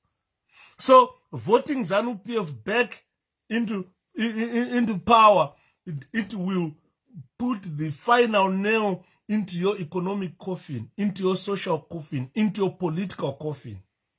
That means you will never rise again. We will need people who believe in themselves, people who believe in the resuscitation of the country's economy. We need to change the country. Apana pekuti chagara isusu tisina mabanks anoshanda munyika. Zimbabweans must be custodians of their lives. The country must not run out of money. Zimbabwe is a country that runs out of its money. It doesn't have its currency today. Why? Because of recklessness of certain individuals who still believe that they are relevant to the country. When they got into government when they were 35 years, now they are 79 years old. They still see their relevance in a country that does not have its own money, its own currency. And so Zimbabweans should not return to ZANU-PF. Even when you are in ZANU-PF, you need to sit down, reflect, think. People of Zimbabwe have suffered too much. People of Zimbabwe have suffered, they don't have jobs. Their livelihoods doesn't have direction. They've got no confidence in their future. Munhu from hand to mouth. Nothing is allowing him to keep kana mari kuti ndozodyawo ndachembera. MuZimbabwe hamuna munhu ane mari yakachengeta yokuti kana achembera anodya. Unenge wachembera wakufunga kuti ndakanzi chirere chichazokurerawo. Mwana wako hana kuenda kuchikoro, mwana wako hana kubva amboshanda. Iwe wachembera uda kuti akurera akuchengete, achakuchengeta nei? So when we approach 2023 election, you must be fired with this desire to say, look, I want to change. You must seize the opportunity that comes with that election. Pakashayika munhu wanoisa expert kana kunzwa kuti vanoba sei. And how would the government say it's broke as we speak? They have given 𝗭𝗭𝗪 company to construct the Mpudzi roundabout. Roughly 60 million, yet it is worth less than 20 million. What a shame. This is what corruption is.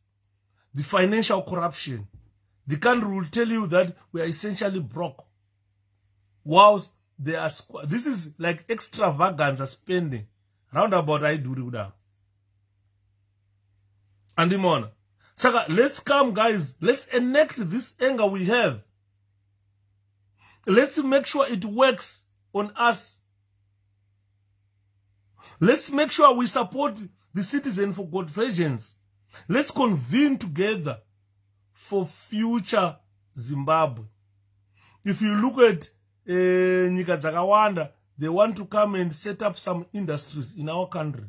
But because of economic uncertainties, no one can come and put his money mukanwa mengwena. So we need to take action. We need to forge a culture of tolerance. A culture that we call long-termism. And more. But a culture of long-termism.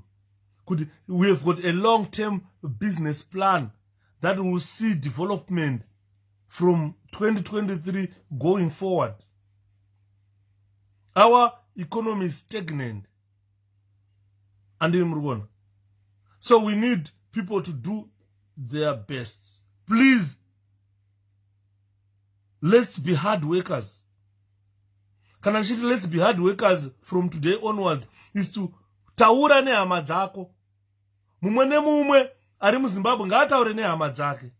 With girls 2023 is the opportunity to get on with life. If we fail, then that is it.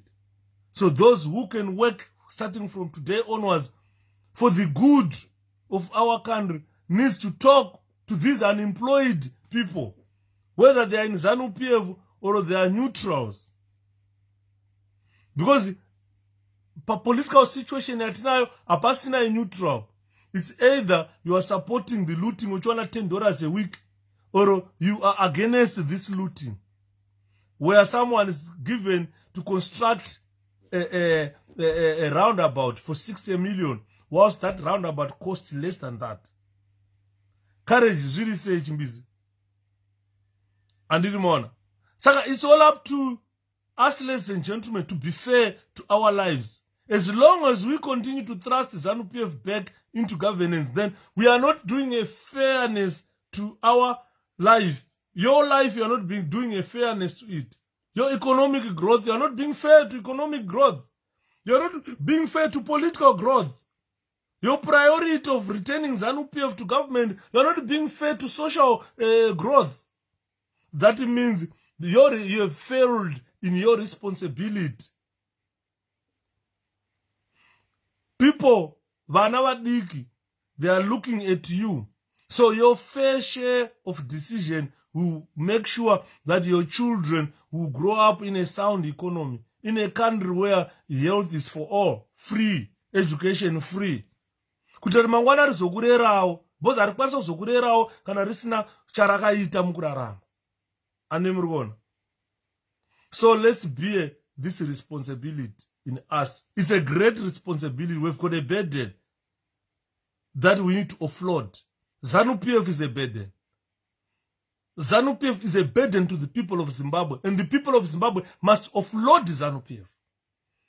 And if you offload ZANU-PF, believe me, you have protected your families, you have protected your country, you have given education to your children, you have given quality health to your children, and there are jobs coming. What we just need is to offload the burden known as ZANU-PF. Hanzi kuzimba unosvika 20 years usingazivi kuoperata ATM chaiyo. 𝗭𝗭𝗽𝗍 ndakabva kuZimbabwe inini ndisingagone kuoperata computer. Andaimbozava kuti computer inotoitwa turned on, unotosevawo madocuments, wotoitawo inonzi shut down. Haungodzimi computer kunge uri kudzima motikari. Zvakawanda vanhu vari kuZimbabwe zvavasingazivi. Millions of people in Zimbabwe do not know a lot of things. Andimona, ukatarisa zvandiri kutaura izvi, our public service, ukaona munhu anogona kuswitcha on computer and off nekutosevawo madocuments kutonyora, ameno kuti munhu akaita sei. Andino. Saka we are saying your decision in 2023 will empower you, your family, and your generation. Generations and generations. Hanzi ukaona uri muyouth anosapota ZANU-PF wakafa pfungwa. This is why I'm saying they are too ignorant, these people. They don't know how to empower themselves. You know, when you start making political decisions of changing governments, that means you are starting to empower yourself. You are empowering your people to make the most of their own lives. And whilst we give them this power to empower themselves, we are giving people power to protect themselves from risks of being butchered by ZANU-PF. Rufaro Jinx, how are you? And in our army, there are those departments of contractors. Why not give them these projects? Exactly. Because we've got engineering department in the army, which can make all those roundabouts. Why can't they give them to the army to do it? Tinema soldiers who are engineers, road dziadzi. Tinema engineers who can construct those dams. Avasikuenda kuhondo masoja, atina hondo isu. They're just confined in the barracks vachifidwa nemakabichi, beans isina mafuta. And you know, so we need to be bold. I encourage those soldiers to be bold as well about the role of the government in making things fair for every Zimbabwean. So let's be bold. Let's be bold reformers of this government. Let's make sure that we don't vote ZANU-PF back. We have suffered decades and decades of mismanagement. No investment, no reforms in our country. No improvement to our public service. And more. These are challenges that we should put to achieve our goals. We should revisit all these things. By now, we should be enjoying high standards of living. We don't have standards of living at all in our country. So from today onwards, let's drive this forward, ladies and gentlemen. The program, program ifambe, we need to buy our president an armored vehicle. Above all, we need to build public service that is accountable to the people of Zimbabwe. And mruona. Saka tiri kutaura tichiti vakomana chiuyai nguva yakwana. The plans are set out ne MDC Alliance. Vachamisa vakaparura chirongwa chacho kudara. Imimi be frontline soldiers. Be frontline soldiers. MDC Alliance under President Nelson Chamisa is emerging to be the global political party, one of the strongest political parties in the world. And more. So what we are saying is we just need confidence to rally behind President Nelson Chamisa and assist him in achieving our goals. Atete Flo, I need you. I'll give you a call. My presentations so I desperately need you to about how many people have come forward and this and that. So let's talk about it behind, because so far people are not coming forward. Tango Mirapa 73. So out of this 73, talk about Sirana now. Let's collect the pledges. We will talk about this behind the scenes. And in the morning. Saka murukuona nyaya tukutaura guys. Let's make tough choices. Let's dump vana Douglas Monzora. Let's dump to my political parties. Those people are no longer politicians. They are no longer relevant in our politics. And the morning. And the people of Zimbabwe, life is what you make its copy. What Zambians did, vote ZANU-PF out, definitely. Let's make tough choices. Kana wangoro ZANU-PF chizvitarisa ezvinezvi. Now it's time to make tough choices. Let's cut this relationship yawangaona neZANU. Because apana pauchazoregera kuemployiwa kunzi wakanga uri weZANU-PF kana mabasa apo. So let's make these tough choices now to make sure that ZANU-PF is driven out of our politics and the party is destroyed. Apana munu achada kuti ZANU-PF idzoke. This is the Zimbabwe challenge. The challenge for Zimbabwe is to make sure that we need a secure recovery and learn the lessons from the previous governments. Learn the lessons from the Mugabe crisis, from the Mnangagwa crisis. Let's lay the foundations for sustained growth of our country. We need those banks to reform. We need to modernize our infrastructure. We don't need to pay Wanata Gwirei. No. We need to modernize our infrastructure in a certain way that you agree, I agree. And so let's provide the support that we need to President Nelson Chamisa. Let's build a diverse country where Ndebelés play a part, where Shonas play a part, where Manika and Makorekore play a part.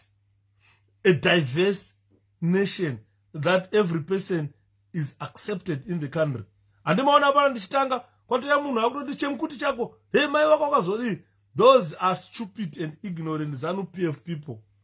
And so if you look at those ignorant people, those are threatening the recovery of our country. They are threatening the recovery. They've put our country in a fragile position. This is why these people, they cannot invest for your future. they are too ignorant. ZANU-PF is not a political party that can invest in Zimbabwe people's future, because these people are too ignorant. Chingotanga presentation ekutaura kuti muri ignorant, vakutoya vakunditi chemkuti chako. Andimona. Saka you will find kuti kana takutaura kuti they are ignorant, already you've realized what I've written here and what I've stated. Saka it's all up to you guys. Inini pangu sashepherd youth aiwa mwana ndadaiso ndinge ndapedza basa. Ndatokupai tough choices to think about. Ndatokupai tough choices. We want our country to recover. We want a secure country. We want to rapidly reduce corruption. Ukaona vachamisa vapinda mukaona wesaita corruption chikurubi ichazara. Inozara chikurubi. Ukaba mari yevanhu chikurubi inozara. Asura mbonyeperana. Because hapana chikamarada chekuti takaenda kuhondo nanhingi saka hangasungwe. Iyeye watakarwisa naye anopinda mujeri takatarisa chiseka. Kuti tsano patairwisa ZANU tichiti muri kuba ndozvataireva izvo. So we must be, Zimbabwe must be among the best places in the world.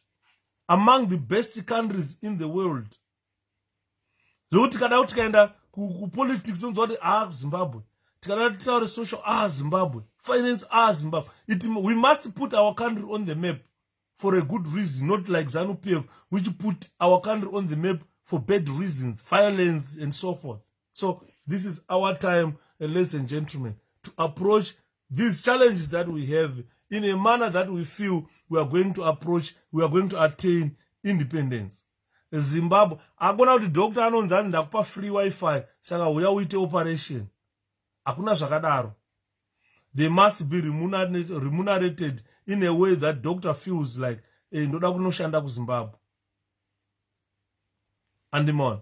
Saka chakanakira MDC, ino vakomana vacho. Ayo musaro neana. Vakomana vacho varipo. Atichatauri nemazita. But chandro encourage achenje kuti play your part. Usazoti kana zvanaka wozoda kuuya uri tushe kuti ndauya wanga wakawanda all along. Tikataura kuti ngatiunganidzei mari titengere president motikari. Ngatiunganidzei mari yacho mangwana unoverengwa kuti waivepo. This is the fight. We cannot all be physical. I'm fighting through social media ndichiparidza. Iwewo fighter kana nefinance kana nedhora rako rauri kuwana nepound yako tifinance the struggle. Aikona kuti zvinhu zvanaka woya wakuti tushe ndimunozoita opposition isina musoro. Yoti munenge makutuka kuti handisi kuitirwa zvakati, but pataiparidza tichiti vakomana nhasi ngatiite zvakati. Nhasi ngatiite zvakati kuti nyika yedu isvike pakati. Because ndoda kutaurirai kuti tinofanirwa kuti tikapinda mugovernment tofana kupa mastages. Ndaitaura nemumwe munhu kati let's give ourselves stages. Dzekuti kati from this stage to that stage tofana kuona kuti pacreatwa 200,000 300,000 jobs. Tichita stock check kuti vanhu vapinda mabasa, vanhu vari kushanda. We must do that. Tinofana kuona kuti youth yedu iripoi panoti vana vasera vachitengesa madomasi vapuhwa here maskills, vatrainwa here vanava zvekuti vanopinda mabasa. Because the purpose of a company to employ you is to make profit. If you are employed by a company, inenge ichitarisira kuti ikakuemploya uchashanda basa rakati ichaita profit. It's not about you getting employed. It's about the company not to make profit. Saka unenge uchida maskills for that job rauri kupindirwa necompany. Kuti panopera gore company inenge ichiona kuti takaemploya uyu munhu takaitawo profit yakati. Saka jobs are guaranteed in this new government. 2023 new government jobs are guaranteed.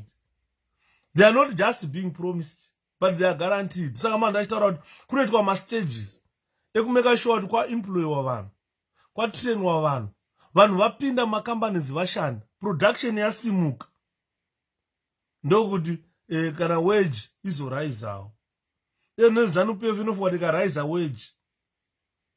This is why you say they can't pay people in US dollar. vakaraisa wage mari yacho iyo havana income iri kupinda, havana chakutengesa kunze kwenyika chiri kuvapawo mari. Maminerals acho anetawo. Ndakanzwa Niki Mangwana akutaura kuti anzitengesai tsuro dzinogona kureisa ikonomi yenyika. Ndakati iri ndo dutye manje. Ndopamunoona paya panotaura kuti vanhu vanoshanda nemapenzi avo vazhinji vacho mapenzi futi. Tsuro zvakatadzwa negold, zvakatadzwa nediamond muZimbabwe, zvakunzi zvingagonekwe netsuro. Vangani vanodya tsuro panapa? Nandidyi tsuro ini. Andimuona. Saka we must make sure that our actions in 2023 are the funding of jobs. Because voting ZANU-PF out of power, you are funding jobs. Saka it's a long-term development inenge ichidiwa from now. Kumeka sure kuti kana tabvisa ZANU-PF, you are funding jobs. You are creating kuti those lowest paid people can earn a living wage. Ukandika kutaura kuti kumaruzeve mapraza akatorwa emabhunaya vanhu vari kupuwa $5 a week. A week, munhu ari kuoreswa $5 a week, $5 a week. That means munhu ari kushanda paprazi for that labor muHarare muZimbabwe ari kuora $20 a week. $20 ndoiri kuora ndo salary yemafarm workers muZimbabwe a month. Andimaona. Saka kana taakutaura vana Shepherd, taakutaura kuti these people are too ignorant. But they don't know what they're worth. Tikaenda muma-towns imomo, taakutaura futi kuti maZANU-PF people are too ignorant. They don't know what they're worth. Because by now we should have better houses in our country. Ukauya kuUK, imba dzakaita sedziri pambare dzedzi, they were all rest down. Chakuratidzai kwakapwanywa dzimba kwese, kupwanya location rwese, and vari kuvaka new houses. Andinimaona. Saka tiri kutaura vakomana kuti mazimba tasvika pekupererwa. Inini handichaenderere kure. Because mangwana ndine zvakawanda zvandoda kuita mangwana, sada kumbonyatsorara, naurara nhasi. Saka kuti ndirare regai ndangaenda kuroera, ndiriwo iro vanogara mudiriwo, ndiriwo rembanje vanogara mudiriwo, ndiriwo iro vanogara mudiriwo, ndiriwo rembanje vanogara mudiriwo, vakomana vanogara mudiriwo, ndiriwo rembanje vanogara mudiriwo, usatambe navo vanogara mudiriwo, ndiriwo rembanje vanogara mudiriwo, ndiriwo ravakomana. Ona ndiriwo rembanje vanogara mudiriwo, ndiriwo iro vanogara mudiriwo, ndiriwo rembanje vanogara mudiriwo, vakomana vanogara mudiriwo, ndiriwo rembanje vanogara mudiriwo, usatambe navo vanogara mudiriwo, ndiriwo rembanje vanogara mudiriwo, ndiriwo ravakomana. Ona ndiriwo rembanje vanogara mudiriwo, vanogara mudiriwo, vanogara mudiriwo. Kavoisi kacho kakuramba kubuda naye, mondiregererawo. Saka nyaya yati kutaura panapa ndo nyaya yacho yekuti tasvika kumagumo kwechirongwa. Asi chandiri kusiyirai mupfungwa dzenyu, zivai kuti vanhu veZANU-PF they are ignorant. Hanzi pamberi apo kakapenga manje, up here, up here, pamberi apo same step. Hanzi pamberi apo short step, pakati apa same step, kumashure ona cover up, ona changu chimwe chana, chakazara kuhondo, chakazara kupiko, ona chakazara kupiko, chakazara kuhondo, simudza gumbo. Up here, pamberi apo short step, kumashure cover up, pakati apa same step, chakazara kuhondo. Hanzi nemwe munhu, hanzi nasekuru wangu ndine shamba, hanzi hausi musoja iwewe, handikudzo kuti hausi musoja. ndikati zvakanaka sekuru. Zvazvinoita ndezvekuti handina kuenda kuhondo, handina kujoina chisoja, asi chisoja chirimo muropa, ndechegazi, ndechemuropa. Ndakazovataurira kuti generations and generations angu inini, I come from a military family. I come from a military family. Kumusha kwedu generations generations. Sekuru wangu inini fought as a Malawi contingent for the British government. So I'm from a generation of soldiers. A generation, a history of military generations in my family. Saka kwandinobva uku ndikuEuropa rekurwira rusununguko rwevanhu. Saka amai nababa musandicheme, ini kana ndafa onezano, okumbirai kumudzimu ndifambe zvakanaka, kana ndapinda musango sango rine zano, okumbirai kumudzimu ndifambe zvakanaka, ini kana ndapinda musango sango rine zano. Saka hanzi kana ndafa inini imimi musandicheme, ndini ndakazvida kufira Zimbabwe nevamwe vangu avo. Chamunongogona kuita amai nababa, kukumbira kumudzimu ndifambe zvakanaka, kana ndapinda musango iro sango rine zano. Hanzi musango maita ngweno, kana tapinda isusu vana Yudha taakupinda musango, kumbirai kumudzimu ndifambe zvakanaka. Handitika nekuti kunodzoka vaive vakashinga moyo chete, ndo vanodzoka. Hondo yatinayo atete Nunu, atete Cecilia, hondo yatinayo mwana wamai ndiye kuti upenyu hweZimbabwe hunake. Hanzi kana ndafa inine hondo, okumbirai kumudzimu ndifambe zvakanaka, ini kana ndapinda musango iro sango rine zano. Terera unzwe, terera unzwe, terera unzwe, zvoite sabu. Ane zuro mngoma maitaura nyaya yachidhumo namasendekisa hatinyatsoiziva, takangonzwa pakamira sei. Ndakatomboita video yacho dedicated to Chidhumo and Masendeke. It's very unfortunate I cannot talk about it now because it's 11 o'clock, almost 11 o'clock. I need to go to bed. But what it means is, if you go on YouTube, go subscribe Shepherd Yuda, and then listen to all my videos. And they are long videos, both my YouTube, my Facebook videos, and also upload on YouTube. So they are quite a long. You can go listen. Isha Chidhumo na Masendeke ndakaitaura ipapo. Pane ma clarifications andakangoita ekuti vanhu people were confused. Kudanzi kuchikurubi Chidhumo na Masendeke vakatiza pamwe chete. Saka I had to clarify to people kuti ndaivepo Chidhumo achitiza achibuda achienda, Masendeke achisungwa achidzoka. Ndakaexplain how Masendeke was arrested kuchipunga Beira. Akasungiswa neColor Television. Ndo yakamusungisa. Mapurisa mapolisi ekuMozambique vaida mapepa TV kuti yoone TV kana tone mapepa acho akaitenga kupi. Akatadza kuproduce mapepa akabva asungwa.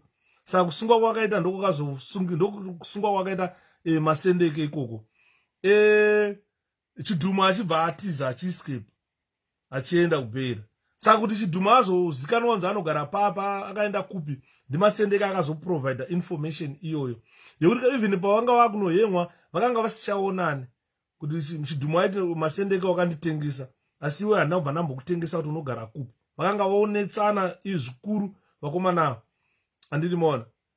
Hanzi is there on YouTube. Yes, iri pa YouTube. Tokozani, if you want you can go listen to it on YouTube. Then any questions you can come for clarification. I'm here to clarify any questions. And more. Inini patakambobvunza mpana Masendeke uyo. Kuti mpana waimbozvifambisa sei? Masendeke arutanzi akaenda kung'anga. Aive neng'anga yanga ikamupa 2 kamba. aive nehamba mbiri dzaifamba nadzo. Hanzi I enjoy listening to your life. Thank you Atete Nunu. Masendeka akati aive nehamba 2 dzaifamba nadzo. Saka hamba 2 dzaifamba nadzo aita akasvika paplace panda kupara mhosva. Hanzi aisiya imwe hamba kumabverezuva imwe oisa kumadokero. Dzikafamba dzichisangana kudai. Aibva aziva kuti pana pakaipa paitike mhosva. Obva atora hamba dzake dzezotiza nadzo. Saka hanzi nganga iyo ndo yakamupa mushonga wokumeka sure kuti abatwe. Saka hamba idzodzo ndo dzaimuchengeta dziri 2. Hanzi akaona padzofamba dzichisangana kudai aibva atotiza area yaiziva ndakubatwa. Saka aita akadzisa kudai akaona ichifamba ichienda ndo area yaioperata iyoyo achiba. Saka anenge asina kuzoendesa mari kun'anga. Ndokana ndichitaurira vanhu kuti mazimba tine problem. MuZimbabwe chaimo hanzi we need more people like you Mkoma. Thank you Tete Cecilia. Thank you so much. So you find kuti maZimbabweans tine problem. Unoziva kuti muZimbabwe amuna ng'anga chaiyo yokuti unoti ing'anga iyi. Ng'anga dzemuZimbabwe mishonga yadzo dzinouya kwedu kumangochi kuzotsvaga mushonga. Ing'anga dzinotenga mishonga kubva kune dzimwe nyika vachiuya vachita ching'anga chavo muZimbabwe. You can really find ng'anga chaiyo muZimbabwe. Ndosaka uchiona kana varoyi vemuZimbabwe uroyi hwavo ndowekutenga, hausi uroyi hwokuti munhu anenge akazvarwa neuroyi hwedzinza. Ndosaka achiti ukangomutsvagira neti muroyi unomubata muZimbabwe. Bozi hausi uroyi hwokuti vakakura vachiroya. Vamwe vanozoda kutsvaga uroyi nekukura kuti ndityiwe. Ndakanzwa mukaenda tererai kasonga noimbwa nababa madzibaba Nicholas Zakaria na 𝗭𝗭𝗪 kaoti hanzi nari kudhinga makwara orepera. Handaifunga kuti repera ndi mangwara. Ndaitsvaga mushonga wokuti ndityise. Ndaifunga kuti kutyisa zvoda mushonga kana kupfuma zvoda mushonga. Saka muZimbabwe hamuna ng'anga muyamwa. Hamuna ng'anga muZimbabwe. Inini ndiri kutaurira kuti muZimbabwe hamuna ng'anga nekuti ng'anga dzacho ndakadzifamba. Unoziva kuti urwere hwamai vangu hwakandipa kufamba kuenda kung'anga dzakasiyana siyana. Ndakaenda kumaprofita, ndakaenda kung'anga muZimbabwe muya hapana chakandibatsira.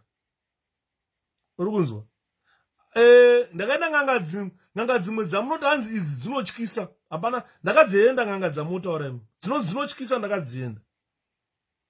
Ndakambokutaurirai kuti ndakambonosvika kupasi kuti Jesu unonzwa manyanga makuru. Ndakakusvika kwese kuyakwe. Ndikaenda kunobuda kunana Mbinga memainzi mune ng'anga dzinorapa moto. Ndakasvika kwese kuyakwe. But zuva rekufa rakasvika 8 September 2002. Ndafamba ndapedza ng'anga amai vangu vakafa chete. Andiri kuona. Saka zvinhu zvakandipa ndikondeme ng'anga dzemuZimbabwe kuti hamuna ng'anga. Hamuna ng'anga. Tung'anga twenyu twemuZimbabwe twotenga mushonga. Ukaenda kuMozambique ukaenda kung'anga dzekuchipinge uku zhinji dzacho ukadzitaura nadzo dzinotenga mushonga kuMozambique. Ukapinda muMozambique ng'anga zvadzo zhinji dzinoenda kunotenga mushonga kumangochi. Andona. A very good example yeng'anga kuMozambique uku. Taive nasekuru vedu. Hapana munhu asingavazive. Mundaraunda nhasi ndikamufunga ndinochema. Vainzi sekuru 𝗭𝗪𝗪. Vaigara paTanganda World. Sekuru 𝗭𝗪𝗪 waiti ukatarisana nawo ukasangana nawo paroad, hawaimbofa wakamuona akapfeka hembe yeung'anga. Hawaimboziva kuti mundaraunda ing'anga. Ini ndakatanga kuziva kuti mundaraunda ing'anga ndiri kuchipinge. Ndakadaidzwa nasekuru wangu vanga vari panapa nezuro sekuru Bhule. Vakanditi Shepherd, uya pano ndobva ndaenda. Zvanzi muzaya, mundaraunda unomuziva here? Ndobva ndamutarisa ndikati handimuzivi. Zvikanzi muzaya hauzivi mundaraunda? Ndikati handimuzivi. Zvikanzi sekuru, mupana anonzi Yuda munomuziva here? Zvikanzi Yuda mupana akanzi akauya kupa prison apa weMDC so aripi mupana wayo? Zvikanzi ndiye ika. Zvikanzi ndiwe muzaya ndiwe. Ndikati ndini sekuru. Dzakandibata kundimbundira. Ainzi mudhara ndikwayo. Ndakasvika kuchipinge prison. vanhu vachiziva ndapinda muchipinge prison asi vasingazivi kuti Yuda wacho ndiani. Dzakandimbundira dzikandipa mari yadzakandipa. Saka dzakabva dzanditi kana une problem zaya unouya patangana hold up unozondoona wazwa. Ndikandazwa sekuru zvikanzi sekuru bule ndiye anonzi Mudharadliwayo. Saka takazoti Mudharadliwayo dzaenda ndobva tagara zvikashepadi tsamhirana nemudhara yeye. Ndikati ndawa zvikanzi mudhara haana kumira zvakanaka ushepadi. Ndikati ndawa sekuru zvikanzi mudhara uyu ndiwe MDC. Ariwe MDC inyanga mudhara anorapa. Kurapa kana kuramba kurapa kwokutamba kuya.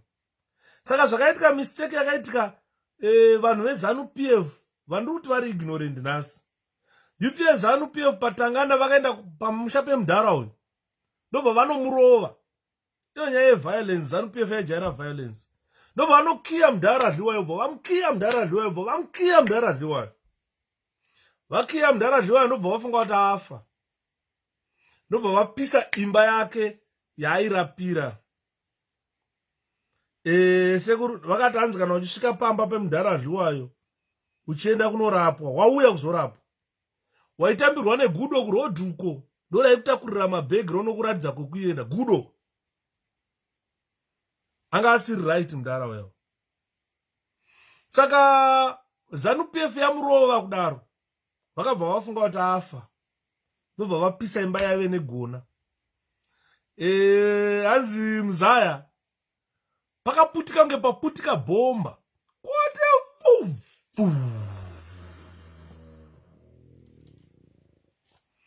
hanzi paputika kudaro pakaita zimoto raityisa. Hanzi vanhu vese vanga vari padhuze because of the shockwave.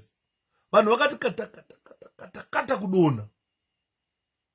Hanzi vanhu pavakadona iye mudhara wacho akabva asimuka. Hanzi akabva dzaseka dzikati alright mamuchiti mandigonaka zvatopera hamusina zvamuchandiita.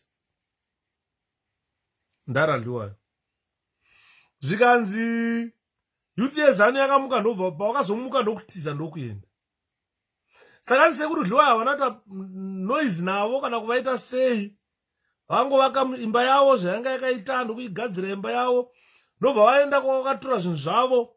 Ndobva vanogadzirisa zvinhu zvavo. Ndobva vadzoka nezvinhu zvavo. Hanzi vachisvika hapana mbopera kana mwedzi. Vakatanga maZANU-PF youth vachimwa doro patanganda hold pepe. Zvatanga kurovana zvega zvega. Hanzi mobva ane demo bva ati demo kune mumwe. Mumwe achidonha achifa. Saka hanzi paakaona ndatema munhu demo andauraya munhu akabva amhanya ndokunozvikanda mugonyeti raizvipfurira zvaro ndobva atsikwa ndibva afira ipapo. Saka hanzi vamwe vacho pavakanzwa ndo yatambika kuye mumwe wacho akabva aziva kuti achashata andobva amhanya bva anozvisungirira. Zvikanzi vakapera kufa vafanhaiva vese. Yatema nedemo yasvikana motikari iri kufamba uyo aenda azvisungirira uko. Ndo kumira kusina kunaka kwakaita Mudharadliwayo. Dzadzine mashops ipo paipa. Saka ndakazoti mwe musi ndikati ndaenda kuHarare ndikada kumbomira ndimboona sekuru pano. Ndobva ndamira ndobva ndapinda mushopu madzadzirimo zvikanzi Muzaya Shepherd. Ndikati sekuru makadini. Zvikanzi unoda trek rinotonhorera iwe. Panopisa patangana hold usingaiti. Vanatopuhwa kokokora baba yaichema misodzi. Ndobva ndanwa uri kuendepi bva ndadzitaurira. Kazi pane motikari iri kuenda inokusiya kuBeit Bridge. Inosiya paBechnafu uzokwira kumalifts uenda kuHarare.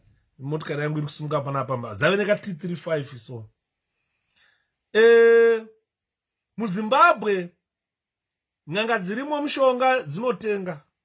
Kune dzimwe nyanga dziri kunana Mozambique kupi. Wani nyanga yandakaona muZimbabwe kuti nditi yanga iri nyanga kana ranga riri svikiro kana yanga iri mhondoro hapana ainyatsoziva. Akatanga kusvikirwa neshavi rekurapa ari kuchikoro kuprimary school ainzi Friday Kabende. Mwana wake aive pano nezuro andaituka musikana yainzi Catherine andaiti chimwana chasawira wangu chanaituka panapa chiachi mwana wake uya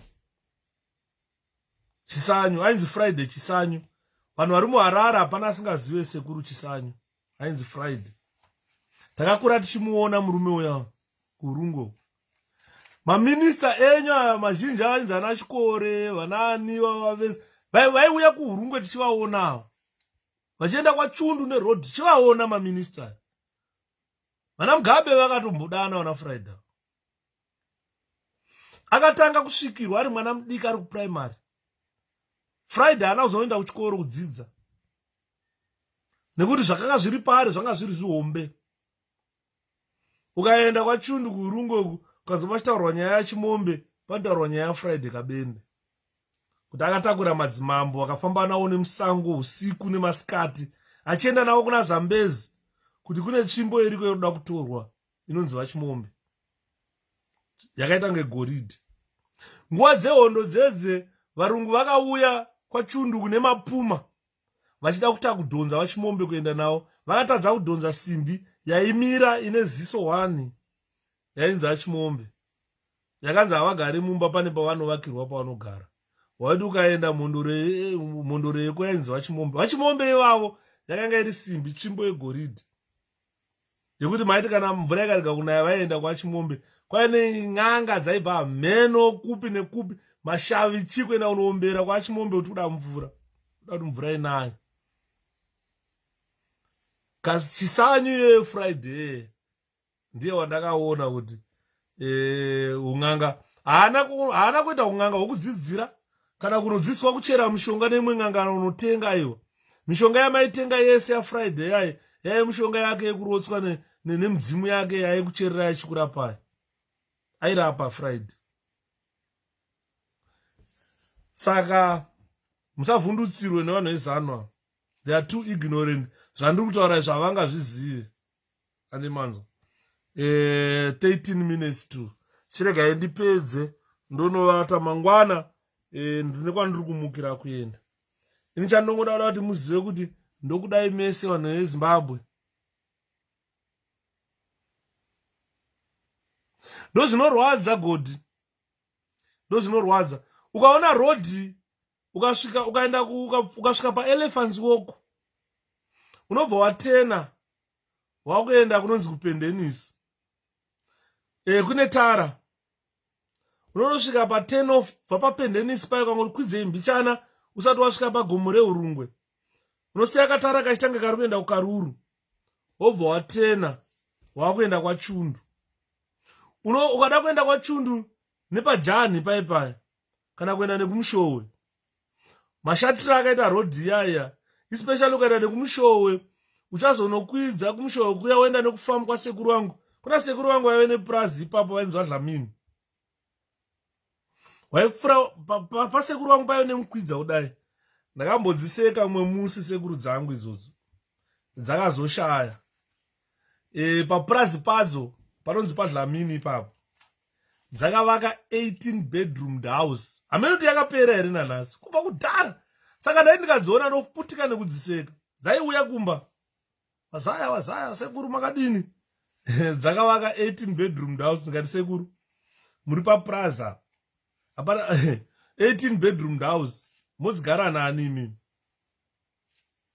ndaiti mudhara anopenga chete saka rodhi yacho yanga yakashata patakatanga kugara area iyoyo rodhi yanga yaive iri zvimpambaira yakaine zvimpambaira aya but vakatadza kugadzira rodhi yekunosvika kwaChundu kuisawo tara vaienda ikoko nemazibhenzi nemachima 4x4 vachienda kwaFriday kunorapa pavakaona kuti zvanyanya tirambe tichienda uko vakazotora Friday vakamuti uya tikuchengete yatigare newe kuHarare saka vakanga vatora mukuru kugara kuHarare havacharove pasi kuenda kupi kuenda kwaChundu they neglected that road until today hakuna road iriko handidi manzo saka regai ndipedze guys nguva yacho ndoya nguva ira 10 to 11 ndoda kukasira kurara nezuro handanyatsorara mangwana ndiri kumukira regai ndikusalutei ndobva ndati good night.